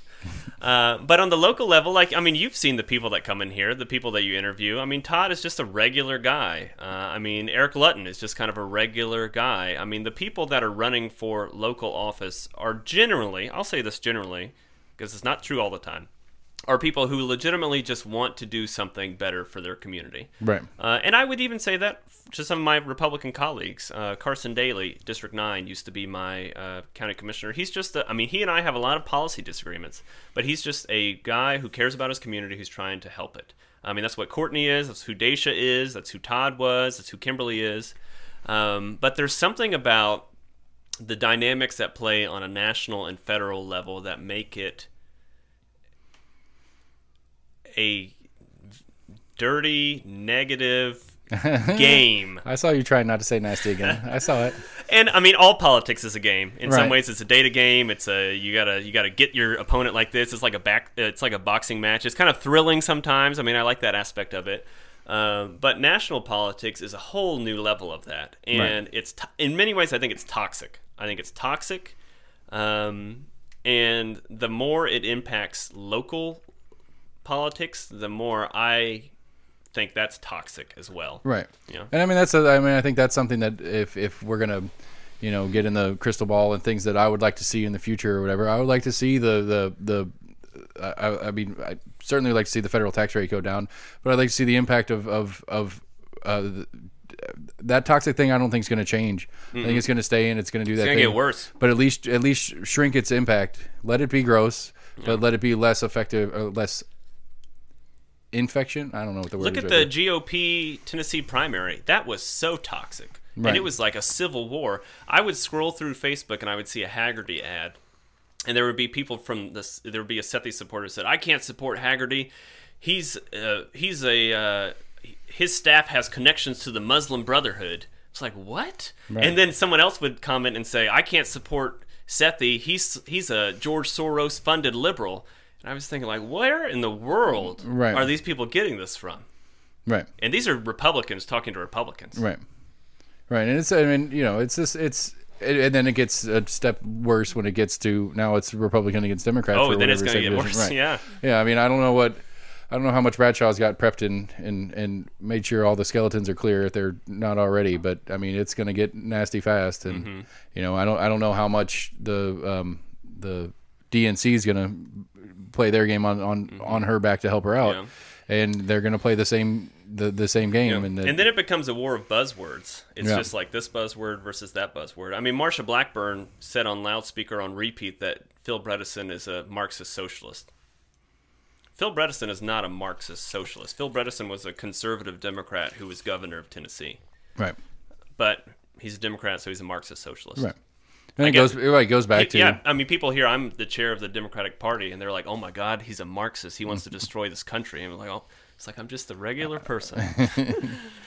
But it was, it's the furthest stretch of an ideal that they can get away with. I mean, not even they can get away with it. That they're willing to say, okay, there's a little thing. Okay, so we're talking about a socialized healthcare, Marxist. And it's like, well, no, that's not. This is a thing, and this is an issue that we all agree that's an issue. I mean, for the most part, most people agree that the current system sucks. Mm-hmm. So let's talk about different methods. Here is a method. Mm-hmm. Communist. It's like, no, shut up, stop it. Let's think about what we're looking at. I had a conversation with someone the other day, and they mentioned that they were a veteran, and I said, "Thank you for your service," and they were like taken aback, like they thought that. Because I was a Democrat, like I hated the troops. Like there are veterans in my family. I am very appreciative for what the troops, for the military, and part of it I think is that people don't interact with people that are different than them. Yeah, and that's a larger sociological issue that's just toxic. Is that particularly with social media, you get into an echo chamber. You just interact with people that are like you. Very true. And you immediately think that, oh, this person's a Democrat, they're this. This person's a Republican, they're this. And I don't know. It's on a personal level, one of my larger tasks that I see as a human is to try and build bridges that break down those silos. Yeah. Because I think that the end, wherever that leads, is not good. That was kind of one of the precursors to our podcast as well, is we all kind of have, between the four of us, kind of have differing views. You know, some close together, but how do we all talk to each other, still as friends and still have these differing views? Yeah. How do we find that common ground on issues? Yeah, we haven't had a lot of podcasts. We had like one podcast that got kind of hot, but we've definitely had some off-air conversations that get pretty heated. Mm-hmm. And like at the end of the day, it's like sometimes like we'll leave whatever, if we're sitting at the bar or we're at a hunting trip or whatever, we can leave that hunting trip a little like, I'm not really happy with that guy right now. Mm-hmm. I really want to move. But then, within a couple of days, it's like, no, that's still my friend. Yeah. I'm okay with not liking how he thinks something should be done. Yeah. Doesn't mean I don't like him. Mm-hmm. Yeah, but and the crazy or her, thing with but this is a specific situation. Sorry. The crazy thing with like mudslinging with candidates and whatnot, I mean, it takes a lot less time for one candidate to say candidate B, is a Marxist socialist. Oh, it's easy. And it's so much more time for that candidate B to then try to fight it and dissuade of everyone else that's already heard this thing. So here's a microcosm of that. So me as party chair, I'm trying to raise money for local Democrats. I can send an email out to people that says, support Democrats, we stand for this, this, this, this. Or I could send an email out that said, defeat Donald Trump. Which one's going to raise more money for me? Right. B. But me as an individual, those decisions I wrestle with because I don't want to be part of the problem. Right. But the way that campaigns work is you're right that it's much easier to just go that route, and you'll raise a lot of money, or you'll make someone fall in the polls if you just do this or do that. And too often people take the easy route. Even though I'm not campaigning against Donald Trump in Knox County. I mean, we are now in November because of the general election. But in some ways, that's the nature of how politics is now. In other ways, you can't be part of the same problem. Right. And try and be a solution. And there's definitely, maybe a more genteel version, but it's happened for a long time. It's not a new premise. It's gotten grosser. Yeah. Recently than it has Thomas in the past. Jefferson used to run nasty, dirty campaigns. We need a thesaurus in here. There's a good book about Thomas Jefferson as a campaigner, and he would release dirt on his opponents, and it was bad. Even Abraham Lincoln would pay people he would pay senators and congressmen for their votes. It's been in politics. I think it was just the increase in technology. It's that much more prevalent. We hear it that much more because you can see it on 50 million different websites and forums. Yeah, I think social media is part of that. That's just whatever it is. Right, and so very often when I get into conversations with the different people that have come in, the different candidates running for different offices, I always argue the onus is on me as the voter. Mm-hmm. And if I get nothing else, at least for my part of this show, is that I want to, for the listener's sake, is the onus is on you as the voter. Mm-hmm. I'm one of the few people. I'm the only one in the conversation that we usually have here that is against term limits in Congress. I think it's stupid. If you want term limits because you're too lazy to go vote, that's really what it is. You're too lazy to go vote the person out that you don't want in there. Most voters are low information voters, and most people in Tennessee don't vote. Right. 46, less than half of people that could vote do vote in Tennessee. I learned recently that Australia, I think I mentioned it once or twice on the podcast, that Australia has compulsory voting. Yeah. And I wondered how well that would take over in America. I'm assuming it would be a really $2 fine. Yeah, and then it'd go over as well as masks. If that were the case, then anyone who had if your last name started with an A or a B, they would just always win. Yeah, that's true. Just be the first. The first person on there, get me out of here. Yeah. Everybody changing their name to fine a boat. To something Aaron. Aaron Adams or something. Yeah. Just tell me where to make a check mark. I'm done. All right. Yeah, I don't know. And to me, the whether it's laziness or choosing not to vote, that is a vote in and of itself. Mm-hmm. And I think that's one of the things that in politics conversations nobody really has. No, especially candidates for the most part. It's I can't remember who said it. It was basically I think it might have been a Shapiro thing. Anyway, is that right now, especially we've talked about it a couple of times, that there's so much anti-Trump to this coming election that it doesn't necessarily really matter what the different stances, what the different platform parts that the Biden camp's on, but assuming that the Biden camp wins, they're going to assume that all those platform points that they were on is why they won, and it's well, no, you won because you're not Trump, and so. People aren't necessarily, and it's not always true, and sometimes it is and sometimes it isn't, but people aren't always necessarily voting for you as the candidate because of X, Y, and Z policy stance. Some of it's, all right, well, I didn't hate X. Yeah. I didn't hate Y. Really don't like Z, but I hated all the other side of it, so you were my pick for that. And so for you to say, oh, well, they voted for me, and so I have to do these things. I think that's one of the things that Trump kind of ran into. Maybe not ran into, he probably was going to do it anyway, but at least peripherally the whole build the wall thing as a rhetoric pitch and then gets voted. Now he has to do it. But he hasn't. And that's fine, but I'm saying he has to do it and he has to continue to make an issue out of it. And Mexico didn't pay for it. Right. But he has to continue to push he thinks he has to continue to push the issue because he thinks that's why he won. Yeah, people call it a referendum. They say this was a referendum on the border wall or this or that. But politics is very complex. And voters are very complex.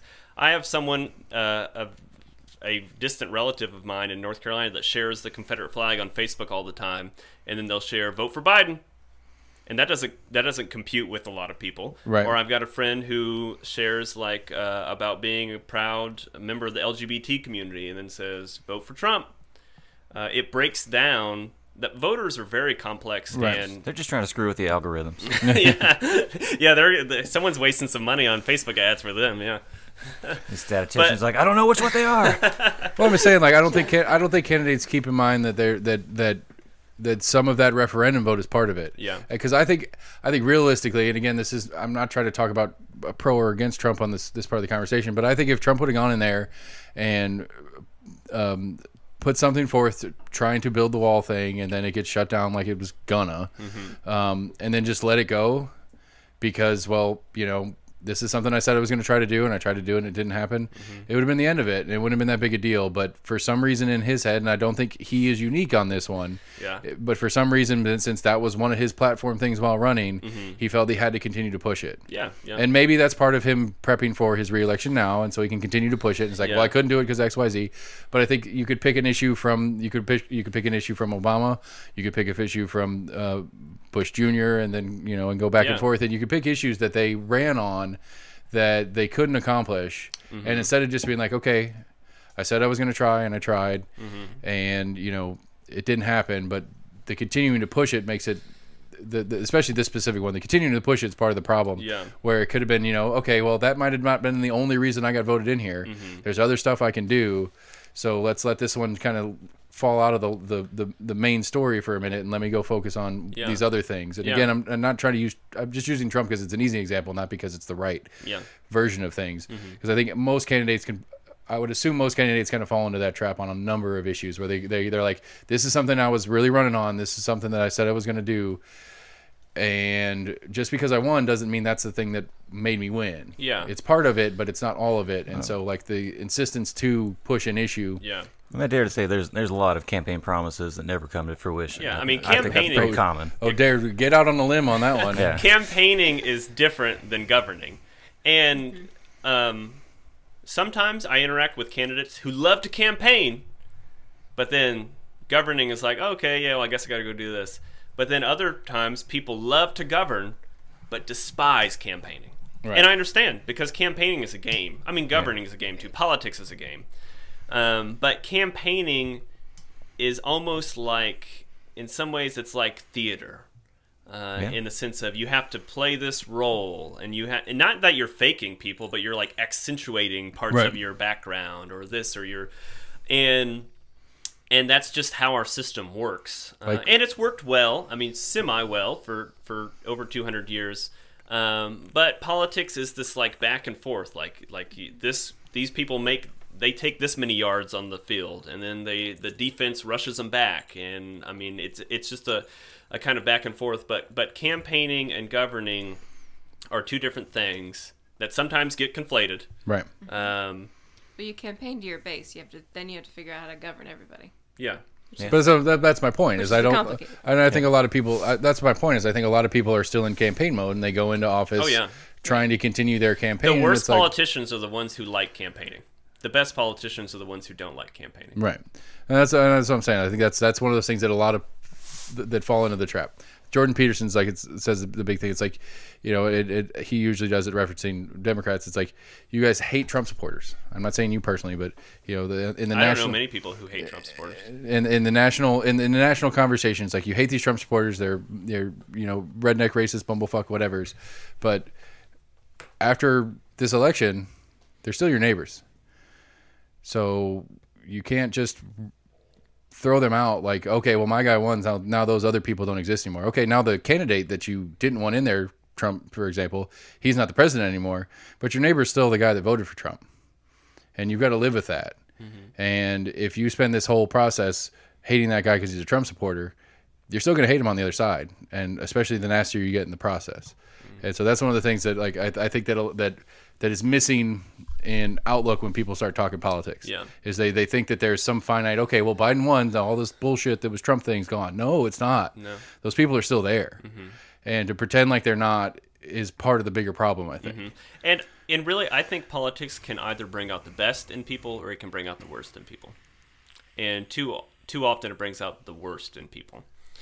So, like Bill Hagerty, I don't know Bill Hagerty personally. And I don't know Marsha Blackburn personally.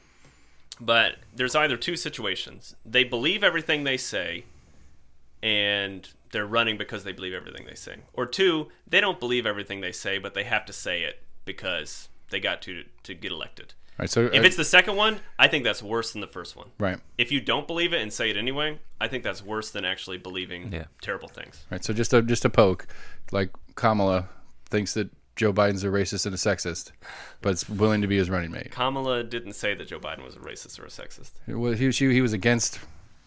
Was the busing thing? What was the busing one?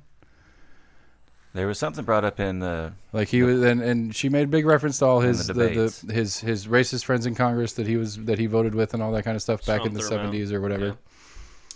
Was that part of the? That was part of the primary, right? Am I misremembering? I don't think I'm misremembering.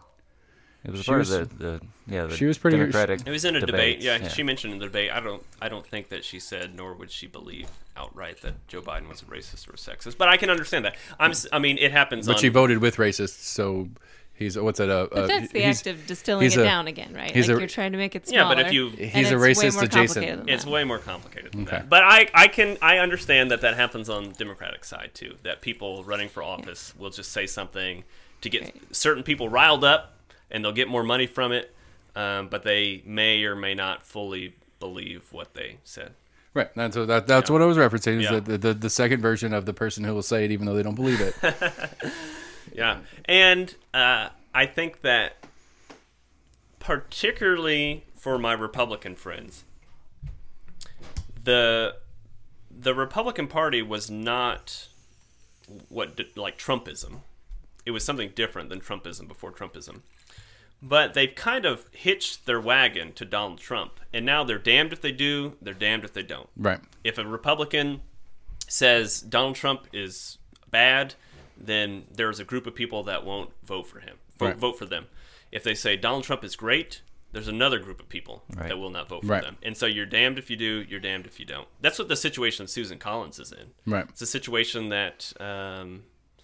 was it Tom Tillis in North Carolina is in? Romney, Booker. was it Romney or wasn't it Romney got stuck being the Republican that voted against something? He was the sole Republican that voted to impeach in the Senate. Mm-hmm. Yeah.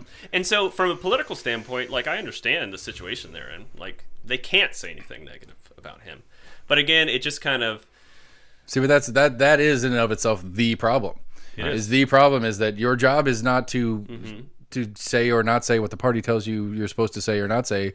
Your job is to do what your constituents sent you there to do, and that's to do the best you can for whatever it is that the issue is at hand that you think's the best for the general population, both left and right.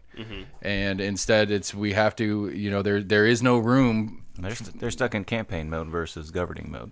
I don't even know if it's that. I guess because especially in the Senate, because they're campaigning forever because they're always up for re-election. But I mean, it's just it especially on the federal level, it's clear that it's not about you and me anymore. It's about keeping the job. It's about keeping the status quo in the sense that, as long as these fights continue to happen, we can continue to do, and we can blame it on them, and then I can get reelected, and then I can do this thing over here, and then we can have this backroom deal here. And like another referencing AC because he's not here because we do it all the time is, how often do they go after an 8-hour, hearing on the Hill, and then they go and sit at the bar with each other and just chit chat. But it's the tally mark system, right? So like I think the comeback to that from politicians is like, I can make more happen if I do some of this wheeling and dealing, if I give, like I can't always win on this larger party issue, making everything happen that needs to happen, but if I can sneak this in there and accomplish this and put that on the tally marks from my side, then I can say that I've still, I've made this effort, I found the way to compromise, I found a way to reach across the aisle, like I got more done when I was trying to build, some kind of I can't think of words. I told you that earlier. You build a coalition. I mean, right. Yeah, I mean, that's what politics is. You build a coalition, and it's about making gradual change. Very few times in history has there been great change, political change that's happened at one time, outside of a revolution or some sort of war. which we don't want that internally. And so politics is about building a coalition and making a gradual change. And if you're good at building a coalition, then you'll be good at politics. If you're not good at building a coalition, you'll be good at politics for a little bit, and then you'll be bad. All right, so something I've been wanting to ask, just to slow it down a little bit, I guess. Yeah. Like, what possesses a person to become the chair of a local party? Yeah. Yeah. I don't know. Like, That's you slowing it down a little bit. I mean, it's not an attack. It's like, I mean, because okay. So to backstory, it is in, we had gone back and forth a little bit talking, and you were helping me get some candidates in here and stuff like that, which I really appreciate. Definitely. And anytime. And so like as we're talking about it and stuff, I'm thinking like, well, one of the things to me is understanding the system at large, which we've been talking about a lot tonight, and just these different whatevers, all the different stuff that goes on.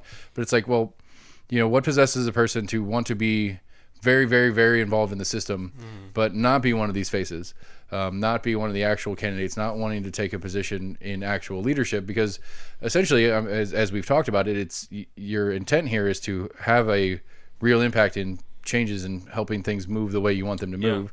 Specifically, you want Democrats elected. That's the job. But instead of being one of the Democrats getting elected, what possesses you to want to be a facilitator, a coach? Yeah, there you go. Yeah, coach was the word you used. Yeah. Yeah. That's a good question. And I think it comes back down to, I feel as though my calling is to serve other people. And I want to do that in whatever atmosphere that I can. And so to tell you a little bit about my background, so I'm from North Carolina, 7th generation North Carolinian, 7th generation Democrat. He has a sweet Rusty Wallace hat on.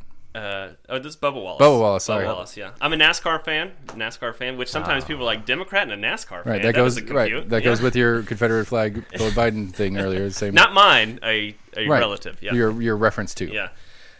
So I'm from North Carolina, and I come from a family that has historically been Democrat. And when I was I've always kind of been pushed towards serving other people. And in high school, I was student body president, and I got involved very heavily in the school board.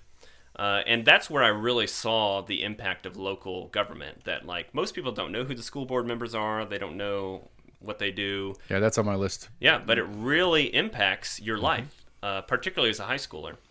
And so I got involved with the school board. I got to know the superintendent really well. And also I was very involved in church. So I consider myself to be quite a religious person, a Christian. And so I went to college, I majored in biblical studies, and then after college I went to seminary. So I have a master's divinity in historical theology, and I'm an ordained minister. I've primarily worked in nonprofit service. I'm not like currently serving a church. So in the show notes there will be a link where you can get in contact if you would like Matt to marry you. Yeah, I can officiate your marriage. I've got a 100% marriage rate right now. Everyone I've married is still married. Yeah, so that's kind of a thing that people keep up with. Yeah. I was gonna make a bad joke in there. It's like 100% of the people I married were married. It's like, okay, good. Yeah, it'd be weird if they left the room and weren't. They are still legally married. Yeah, so I come from Personally, I come from a strong sense of calling, of serving other people. When I was in high school, I got really involved working with an immigrant population. I helped facilitate some English as second language classes. I helped facilitate some meetings with local immigration attorney, with people that were undocumented immigrants. And I felt very called, in a sense of that word, to serve people, to help people. And so after I graduated, or I went to college, after I graduated, I went to seminary. And like I said, I've primarily worked in nonprofit work rather than like pastoral work. And I worked in fundraising. I've worked in benevolence, like charity work. I've worked in trying to help people with like retirement benefits, but also people that didn't save for retirement, and like working with people to help connect them with resources for that. Basically older people who are destitute. And that is how I kind of approach politics too. I approach it from quite a philosophical, almost I would say theological sense of I'm trying to seek the common good for all of humanity. And for me, that has been working in the party apparatus. Because, frankly, I haven't wanted to get involved in... I haven't had any interest in running myself because I understand the pressure and tension that comes with that. But if I can work with people that I truly believe that they have the common good of their neighbors in mind and help them to get to positions of influence, then that's something I want to do. Because I believe that life is kind of meant to be lived with people and for people, and the more that I can work to help elect people that like really, really care, don't just like say they care, but like really care about their neighbors, then that's what I want to do. And I particularly got involved after Donald Trump got elected because I was really frustrated with that situation for a number of different reasons. And then I got really, really involved in 2018. I was a district representative. Then I became vice chair. And I didn't really seek out becoming vice chair. The last vice chair had to step down, and so I stepped in to be vice chair. And then LaKenya had to step down because she got her new job, and so I became chair. So I didn't really seek out being vice chair, and I didn't seek out being chair. I just kind of tried to get involved, and then I went like boom, boom, and now here I am. So in some ways I didn't really seek it out, and then in other ways it's kind of a continuation of this sense of serving other people that I have. Okay, so you said a couple times in that who really, really care about their neighbors. Yeah. And I mean, I get that on a loose philosophical level, but like, I mean, I guess this comes to like, I guess really the question is, what is it about the Democratic Party versus the Republican Party that says I'm a Democrat? Yeah. Because I mean, what I'm hearing when you say care about their neighbors, I'm hearing that in the lens of we're talking politics. Mm-hmm. And so what is it about the Democratic Party that says people that are running as Democrats care about their neighbors? Mm-hmm. I mean, honestly, that against the Republicans that don't. Yeah, and I'm not saying the Republicans don't care about their neighbors. I'm saying that me, as a person, I identify as a Democrat for a number of reasons. One is I believe that the Democratic Party historically has understood the role of government of seeking common good for all people, and particularly looking out for the people who don't have power, who don't have influence, the people who are poor, the people who maybe need extra help, because like the rich and powerful don't need government. Who needs government are people who have no power and no influence. And historically, I have felt that the Democratic Party has sought this kind of, how I would phrase it is like the common good within a community. Basically, that we live for and with other people, and we try to build a society that is equitable and fair. And I'm not saying that all Republicans are not. I mean, I'm not. I wasn't trying to imply that you weren't either. Yeah, but I'm just saying that for me personally, the Democratic Party has most encompassed what that is. And again, I'm mostly involved in local politics rather than national politics, although I will campaign for national politicians as well. So okay, like I said, I'm just like, it's like, so like, I don't know, I feel like we're just, we talked about this a couple episodes ago where we were talking about my candidate Jo Jorgensen for president is, a lot of her stand stuff is she doesn't get as specific as Joe Biden does or Trump does on particular issues. Mm-hmm. She talks more in the abstract and more in the philosophical sense of this is how a libertarian is going to deal with Second Amendment. Yeah. This is how the libertarian is going to deal with the healthcare and this kind of things. And so like as the pillars of the party go, and this is one of the things that's lacking in the general conversation is like locally or nationally, or I guess because nationally kind of hands down some of the pillars of the conversation is like what are the pillars of the Democratic Party to stand on, that the party stands on, because I think as a whole, I think a lot of people don't really realize what those things are, because I agree the Trumplican is not the Republican of old. And so to say the Republican Party, if you want to go, if we could go probably look them up and find the Republican pillars to go against the Democratic pillars that you're going to tell us right now. But like, because I don't think people know what those are, because I think it goes back into the buzzword thing we were talking about. They've kind of switched a little bit over time. I mean, yeah, and well, because that's what because they just came out of the convention, and some of those things are adjusted. They vote on that at the convention. As far as platform stuff, but like, we're talking, telling your history story there, where it's like, that's what I was trying to was trying to get my head around is like, it's like the care about their neighbors thing. It's like, well, what's the pillar of the Democratic Party that says, or I guess, what does it mean to say we care about our neighbors? We care about the people without the power. Like I hear those words and I understand what those words are, but what are the framework of the Democratic Party says that this is what we do? Yeah. I would say one is equality. Equality across racial, socioeconomic, sexual orientation, gender equality. Okay, because this is one for me, and this is why I wanted to ask it this way, because I appreciate the way you're answering it, because it's going to give me specifics to follow up on. Again, the libertarian believes in the right to discriminate.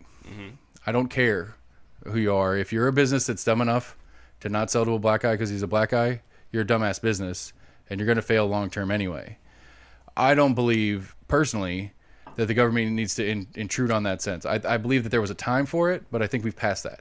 Unless there's somehow only one organization in town that does it, and there's only one set of businesses that I can think of that are the one organization in town, and that's when government's involved. So I don't believe the government should have the right to discriminate. But I believe that me as a business owner, let me be real clear about this. We do not discriminate in our business. We never have. We never will. It's not the point. It's the philosophy that I'm trying to push through here. Is that if you're a dumbass business that wants to operate poorly and run away customers because of the color of their skin, you're an idiot. But I don't believe that should be illegal. From my perspective, I would say there is a level of social morality that is important to recognize. And part of that is equality based across racial demographics, because... Well, I mean, to be clear again on my statement, we could pick a minority group to fill in there. It doesn't have to be a racial one. That's just the gross example that I put out. And again, gross example in both words, both uses the word gross. Gross, and it is gross, but also gross is in the large generic. Yeah. Well, I guess if we really boiled it down, you and I would probably have a friendly disagreement about the role of what government does and can do. And I would say that government can and should be a force for good within the social framework that we have. And I would say that if there were never any sort of enforcement around a social morality of equality, then no change would have happened. If schools weren't forcibly integrated, they wouldn't have just naturally become integrated. I mean, we could argue about that too, but I don't disagree with you. But past tense, yes. I mean, I agree in the past tense. And as I said in it, is I think there were times that certain parts of these things made sense. But I don't we've had the Colorado or Oregon, the bakery. Right. We've said that story. We've run that scenario the whole time because I'm always the idiot that argues. Indianapolis, I think. Was it Indianapolis? Yeah, I think there was one on Colorado too. I thought it was Oregon. Anyway, it doesn't matter. There was a few big. There may have been more than one. Right, to be fair. So bakery in whatever place, whatever state, some state of the union, whom has requested a gay wedding cake and refuses it. And refuses it based on the religious practices of said owners, and is then therefore sued, and they were sued, and there's other stuff, and then they ended up getting run out of business for the social part of it, which I'm fine with the social part of it. That doesn't bother me. Yeah. But the legal part of it, having any grounds for lawsuit in that doesn't make sense to me, because it's not the only fucking baker in town, and in this particular story, it's not the first baker they went to. It's the first baker they found. That is the first baker they found that told them no. That was like the fifth one that they'd gone to. They did it with intent. That doesn't matter to the story, but on my side of the business part of the conversation is like it's not that there's a lack of goods. It's not you're not getting what you need or what you want for your wedding or whatever it is. It's not that you're wanting. It's not the DMV, because if it was the DMV and they wouldn't give you a license, that's fucked up, because there's only one place you can go to, and it's the DMV. But there's 50 fucking bakers in the town. You can get a cake at 49 of them, and one has a air quotes legitimate purpose. We don't have to go down that road of argument on whether their reason is valid or not, but they cite a reason to not do it, and there's a lawsuit in place, and they have to then fight that lawsuit because there's law behind them giving that permission, and okay, well, if it's an equity thing for the gay couple trying to get the cake, well, where's the equity for the baker? And so these are the things. And again, I'm not trying to poke holes in anything. These are things to me where, like, I don't feel like the role of government. I don't feel like that should be part of the role of government, because they're not fixing anything. They're not making a cake available to the couple that wasn't already available. All they're really doing is putting one baker out of business. Yeah, I think, again, you and I would probably come to a fundamental disagreement about the role of government, because I believe that government can be and should be a force for good, particularly in regards to equality and an enforcement of a social morality that we as a society come to. I also would think, however, though, is that I don't think of government as like a bad entity, or this kind of like nebulous, like nefarious actor. For me, government is of the people and by the people. Like, the government is the postal workers. The government is the public defender's office. The government is made up of people that are just kind of normal people that function as the government.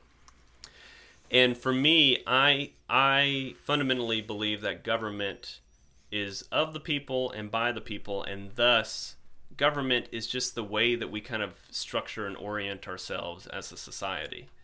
And part of that means this kind of public social morality that we have. And so that goes back to the so then in current stances, it stands to reason that we all fight about everything all the time, because our government fights about everything all the time. So that's what we do, because they're our example of the social morality that we're chasing down. No, I mean, I think if you look at the progression of humanity across time, and the progression of the United States, is that we are becoming a more perfect union, right? And we make progress. We make progress. I believe that the push for equality across all identities is a push towards a more perfect union. And the more perfect union comes with like a tug and a pull, and there are times where the more perfect union requires government intervention to say, you have to let white and black kids go to the same school. Right. I don't care what you think, Governor Wallace, you have to let this happen. Right.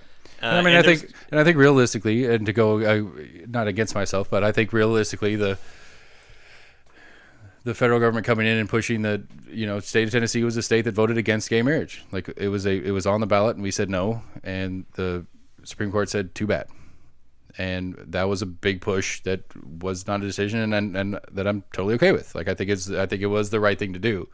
I'm not disagreeing with it. There are times where it's applicable, but I think that I guess I don't know. We're picking apart one thing, but it's not that important. But I think it goes back even earlier in conversation, where I think there's too much emphasis on how much authority they have to push issues that may not need the push to get to where they're going to go. Because I would do a personal example. I was the person in the trans conversation 5 years ago where it's like, I don't get it. Like, I just don't understand. Like, I don't get it. Just use whatever bathroom and don't say anything, and nobody's gonna fucking care. What's the big deal? Why would it matter? Like, who's gonna, like, to me, it's like, as an employer, I hired you to do the job. If you do the job right, I don't care. It doesn't matter to me. It didn't make sense to me. And then it turns out my brother-in-law is now my sister-in-law, and it's been a whole, like, real, like we were talking earlier about, like, we don't see these other people. We get in our little cocoons and we get in our echo chambers, and that's all we ever hear. And this was something that was outside of my circle, and then now it came into my circle. I was like, oh, okay, I get it. It's something that I've had to grapple with and try to understand and try to get behind and whatever, but it's not that big a deal. It doesn't bother me at all. It's like, okay, if you're happy, I'm happy for you. It's cool with me. But it's just like, I don't know that any level of government was going to fix that for me.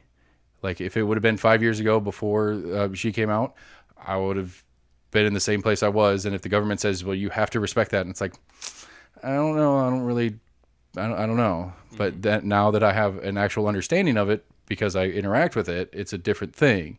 And that's kind of the point I'm getting to, is that it's not, I don't know, like, I guess it's the old adage of, you can't legislate morality. Mm-hmm. You just can't. It's just not a thing. Yeah. Racist exists. They're out there. Yeah, but you can make racism illegal, but there's still going to be racist people out there. It doesn't change. But you can put it on a much larger platform by trying to address something within legislation and law. Because like you said, it wasn't on your doorstep 5 years ago. And I think if you look back at the case of the baker example that you keep bringing up, like legally, not a whole lot happened. You even said it, like socially, a lot happened for that baker. Like when you put something into sort of the sphere of legislation, you bring it to a much larger population of people than you may have the platform to do when it's just a social or moral or religious or cultural or normative issue. And I think not everything happens at a legislative level, but when you put it on a larger platform, you have a lot more people talking about it socially, morally, culturally. Right, but that goes to the same thing though. Is that like there was a lot of people talking about trans issues. I mean, because what was it? North Carolina was the one with the bathroom thing and that whole mess, and and it's like it was a huge conversation. It was all over the news. It was big talk.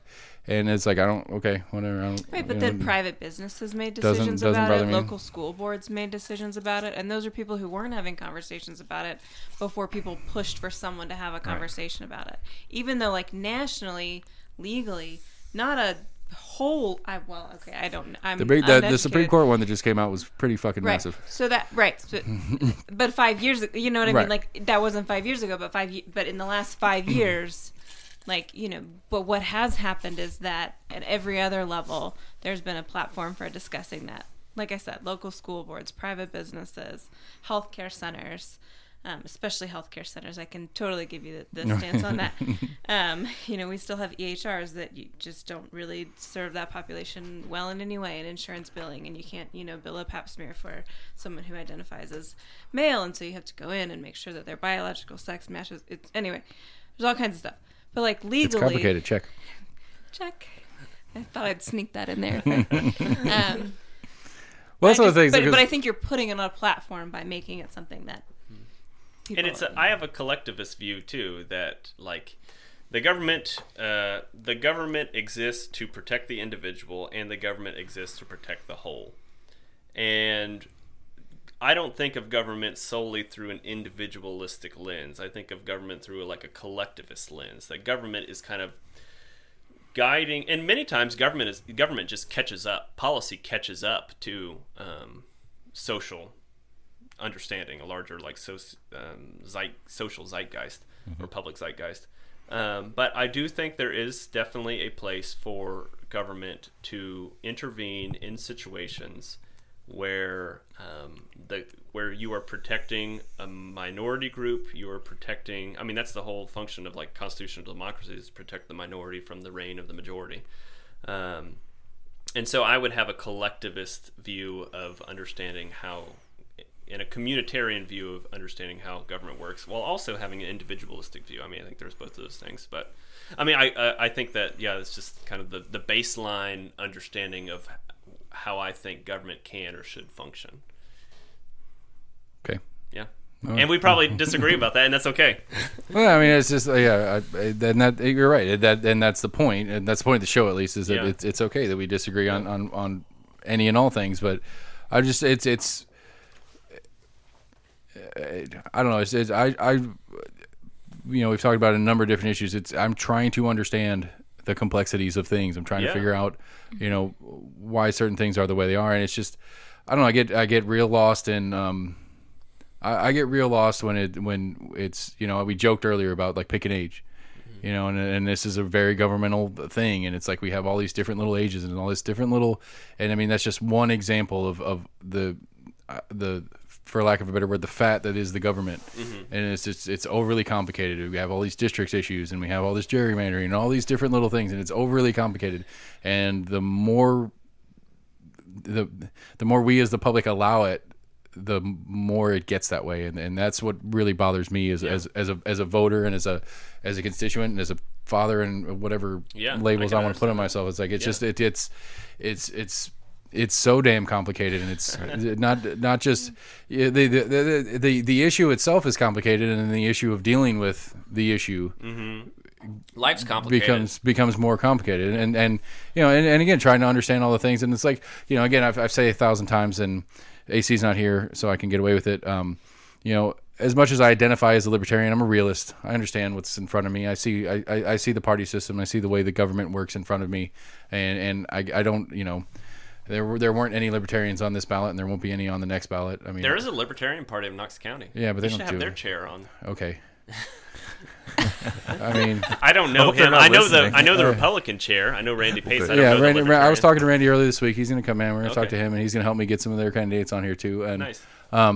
you know, it's like, but I mean, and you know, I joke about not caring about who the Libertarian Party of Knoxville, but I mean, realistically, it as the realist version of me, it's like, what am I talking about? You know, I mean, sure, we'll blow each other about like different policy stances of the Libertarian Party, and I'll feel good about myself for being a decent libertarian as far as the philosophy on how we should do things and whatever. Yeah. But it's not gonna. I mean, it's not gonna make any quantitative difference in what's sitting in front of me. Until 20% of the electorate votes Libertarian. Right, but until I can convince 40% of the populace to vote for something better instead of who they dislike more, or Well, then you better have them on the show. right. I mean, you know, The unless you're in the huge audience. defeatist Democrat boat. That where would you're be a like, good hey. question to ask the Libertarian chair. I mean, though, I will. to say, hey, what do we gotta why do? vote Libertarian? Right, and I mean, I joke about it, but I'd have them on here, and I'd love to have them on here, and I'd love to see any candidate that's.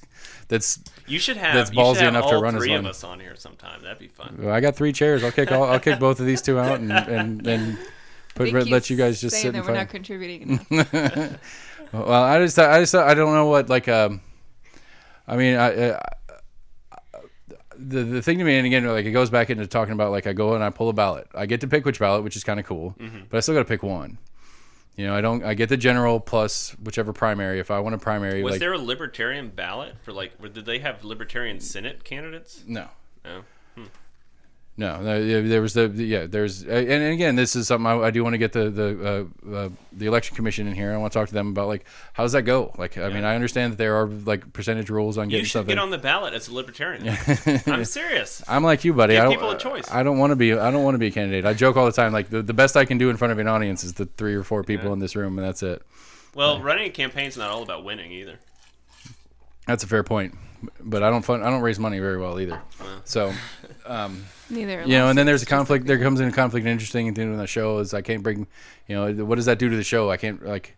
Yeah. Now I'm competing with you for the seat, and it's like it's not an impartial interview anymore. Yeah. I'm really trying to trap you so that I can make you look bad, and I can take clips of your interview, and then I can get the Republicans interview in here, and then I can take clips of their interview. And I Now put them you're together and, becoming like, a look at these politician. savages. Now you're like becoming a Well, national now you're trying to make politician. it smaller again, right? We just keep talking about how complicated it is, and then the reaction to that is making it smaller. Just little clips, little sound bites, little Right. things that I just can take the right? parts and pieces out and make character limits. it. Yeah, as long as it fits in a tweet, I can get some winning points out there. Mm-hmm.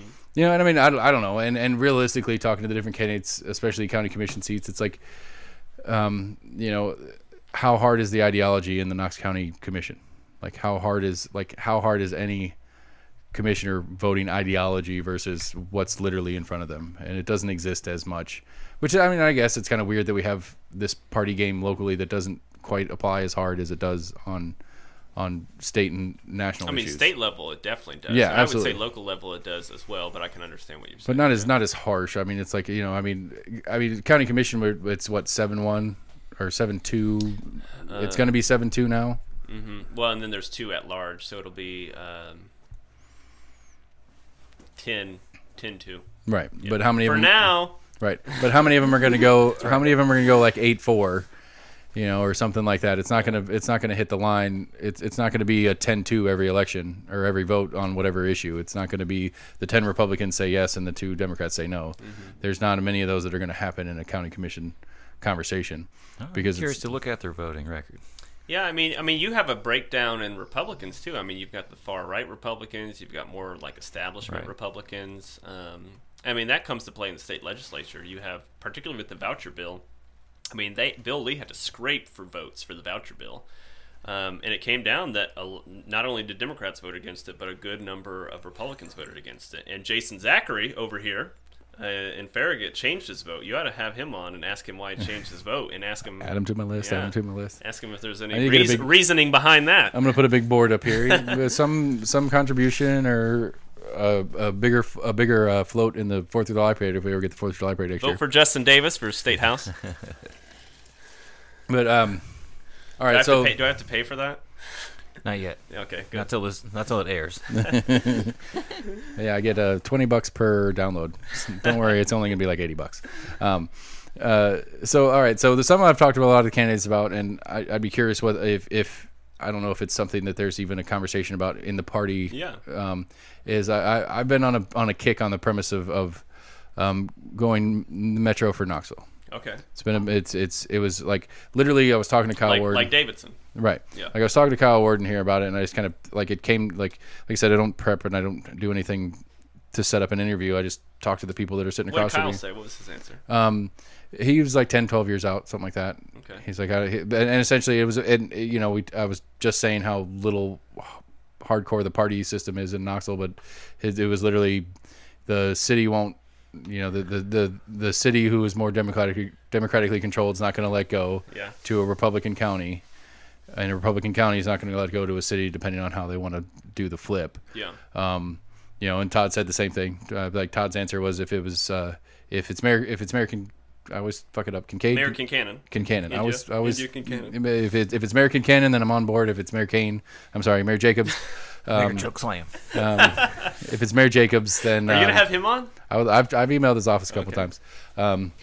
He probably, I mean, if he listens to us, he shouldn't because we call him Mayor Kane all the time. But it's not out of disrespect. He calls himself a libertarian. I'd like to talk to him about that. But but Todd's answer was if it's Mayor Jacobs, then no way. Yeah. And so it's funny because like the different people we've talked to, it's kind of the same thing. And it's like, well, party stuff is not that big in Knoxville, and then. Here's the thing, but yeah, it is. Yeah. And so, like, again, to the original question being, like, I think it's everybody I've talked to is it's an eventuality. It's going to happen. If Knoxville continues to grow, which there's no reason it shouldn't, barring COVID gets exponentially worse than it already is, there's no reason that Knoxville's not going to continue to grow. At some point, it's going to be a reality, whether we want it to be or not. So my stance is, what are we waiting on? Yeah. And again, as the libertarian, it's like, well, then that gives me, I'm a county resident, so I get the same amount of government. But as a city resident, you're going to cut the level of the amount of people you vote for at least down. So in regards to that, and it seems like a lot of people say that it's an eventuality, it will happen down the road. I would say also that it is an eventuality and it is a reality that Knox County is shifting blue. And that 10 years from now, you can have me back on the show. I would bet money today that Knox County will be a blue county within 10 years. Right now, my partisan answer is I like the city government because the city government is ran by Democrats and the county government is ran by Republicans. And if you melded those together, there would be more Democrats representing the county, but you wouldn't have as many people on what we call the political bench. I mean, the bench is like you groom candidates to run for something else. Right, and the county is, I think it's 60% of the population of the county is in county, where 40 is in city. Yeah. So from a partisan standpoint, I like that we have a city government. And as a city resident, I like that we have a city government. I think Mayor Kincannon. I like Mayor Kincannon. I like the city council. I have friends that work for the city. LaKenya works for the city now. And from a purely political standpoint, it is helpful because you can groom candidates to run for other positions because they can be on city council or mayor or things like that. I mean, we haven't officially ran people from that yet. I mean, we have a little bit in the past, but not like right now. But I would say that city-wise, the Mayor Kincannon, it's nonpartisan. She identifies as a Democrat. You look at her voting record, Democrat. Mayor Rogero, before her, identifies as a Democrat, has a Democratic voting record. Before that, it was Bill Haslam, Republican. Before that, it was Victor Ashe, Republican. And then it was and then Randy Tyree before that, who was a Democrat. But basically, Republicans. It has now become Democratic-dominated, nonpartisan. City council is Democratic-dominated, nonpartisan. Again, it's nonpartisan, so it's not really party-based. But it is. But it is. And you look at the voting patterns that are happening in Knox County. Like I talked about District 5, a 9-point increase in Democratic turnout in just 4 years. Just 4 years, Democrats gained 9 points. In Farragut, of all places. We're still losing 33%, but Kimberly ran a great campaign. Charles Chandler over there is doing a great job. 9% growth. if you look at the patterns that are happening in Knox County is trending Democratic. And my job is to make sure that happens sooner rather than later. But I would say within 10 years, there probably will be a unified county city government, and it will probably be governed by a majority of Democrats. Okay. Have me back in 10 years. But my question being is, it's too late now to get it on this November ballot. It wouldn't happen. I don't think it would happen. That's what everybody else says to me too. Yeah, it's like it wouldn't happen. if I could get it on the ballot, it wouldn't happen. I don't know. When did Nashville and Davidson merge? Or I don't know. When Eddie Manis was in here, I was talking to him about it. What was Eddie's opinion? I'm curious. He's on the same page. He's like, it's going to be a little ways out. He's like, I don't disagree. Also, Eddie Manis is not a Democrat. All right. Are you trying to help him out? Eddie Manis is not a Democrat. Well, he appreciates that because he doesn't like being called not a Republican. Well, whatever they want to do over there, that's fine with them. But I mean, for me, as we've talked about, although he did donate $1,200 to the KCDP once for one candidate or whatever. But he's not a Democrat. But I mean, but for me personally, it's like thank you for the donation. Right? It doesn't bother. It doesn't bother me that the Republican Party doesn't like him. Like that is not a negative for me as a voter. But I just don't see, like, to me, it's like the going Metro is going to save some money. Not a ton, but it's going to save some money. It's probably going to cost money to merge. Right. But then save money long term. Right. And, and it's like everybody agrees it's eventuality, then what the fuck are we waiting on? That's kind of my stance Public on it. opinion. People still like to argue over money. Yeah. Well, and they're still going to argue over money, whether it's a Metro government or not. But right, but then you don't have as much of the why should the city pay for this and why should the county pay for this and who gets what in what bucket and who takes what from what bucket. Right. You're trying to merge everything. People still like to argue over that. I think Mayor Kincannon would be a great unified mayor. I mean, I'm not a city resident, so I didn't get to vote for her, so I have no reference for how I feel about the current city mayor. But yeah, I think it's an eventuality, but public opinion lags behind the. You can't. There's no political will to do it because there's no voters that are saying we should do it. Right. Well, there's one. Except for one. Right. Yeah. That sounds like me. You should start a movement. That's kind of the thought process as especially in this process of doing the show has hit my mind, and then I'm like, well, they're not this year.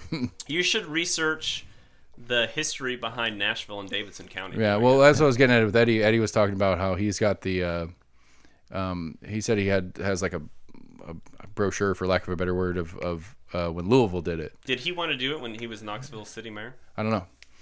I makes sense because he's a Republican, right? But I wasn't talking to and I wasn't trying to. His conversation was not about whether or not what he wants to do with the city because he's not running for that anymore. Yeah. But I don't know. He was a fun conversation.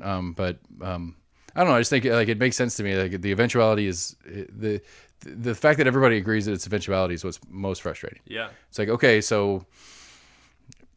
But that's politics. If there's no political will behind it, it's not going to get done. It's down to constituents, making enough, calls to their local representatives saying, hey, this is what matters to us. Mm-hmm. Right, but if they're not hearing that, they don't realize that's an issue with anybody. Yeah. But if the job is to do for me and my neighbors and what's best for us, one of them should be putting it up, not some random guy who's doing a podcast in his basement. Yeah. It should be like, hey guys, everybody in this room at a city council meeting or a county commission meeting, everybody in this room knows this is eventuality. Why don't we start having a conversation about this? Because it's good for you, my voter, and here's why. Mm-hmm. Instead of me being some random guy, because everybody agrees it's going to happen, and there is some level of savings to it, and whether that $2 or $3 million or $200 or $300 million a year that we get in savings can be pushed into the school system. Yeah. However you want to pitch it. I mean, there are some large cities that haven't done it, though, like Charlotte, Mecklenburg County, North Carolina, is in Greensboro City, Guilford County, North Carolina, Raleigh and Wake County. I mean, I don't know. I would actually like to read like a history of like this kind of movement of city counties merging. Right. I mean, again, for me, it's simplification of conversation. It's I got one body because one of the things I like. One of the things that's like, we talk about the different districts and I don't have a city to deal with, which would add another layer to it. But it's like I have a particular issue. Mm-hmm. Who do I call about a particular issue? Yeah. and it always starts with call your county commissioner. Have you ever been to KGIS? Yeah. Okay. Yeah, like we did a big. I did a little bit of a Facebook run on it when we were having the conversation about like what districts am I voting for or whatever. Which Sam got his voter ID card updated or whatever, and the new ID cards actually have where your polling place is as well as what districts you get to vote in. Yeah. But yeah, KGIS tells you that, and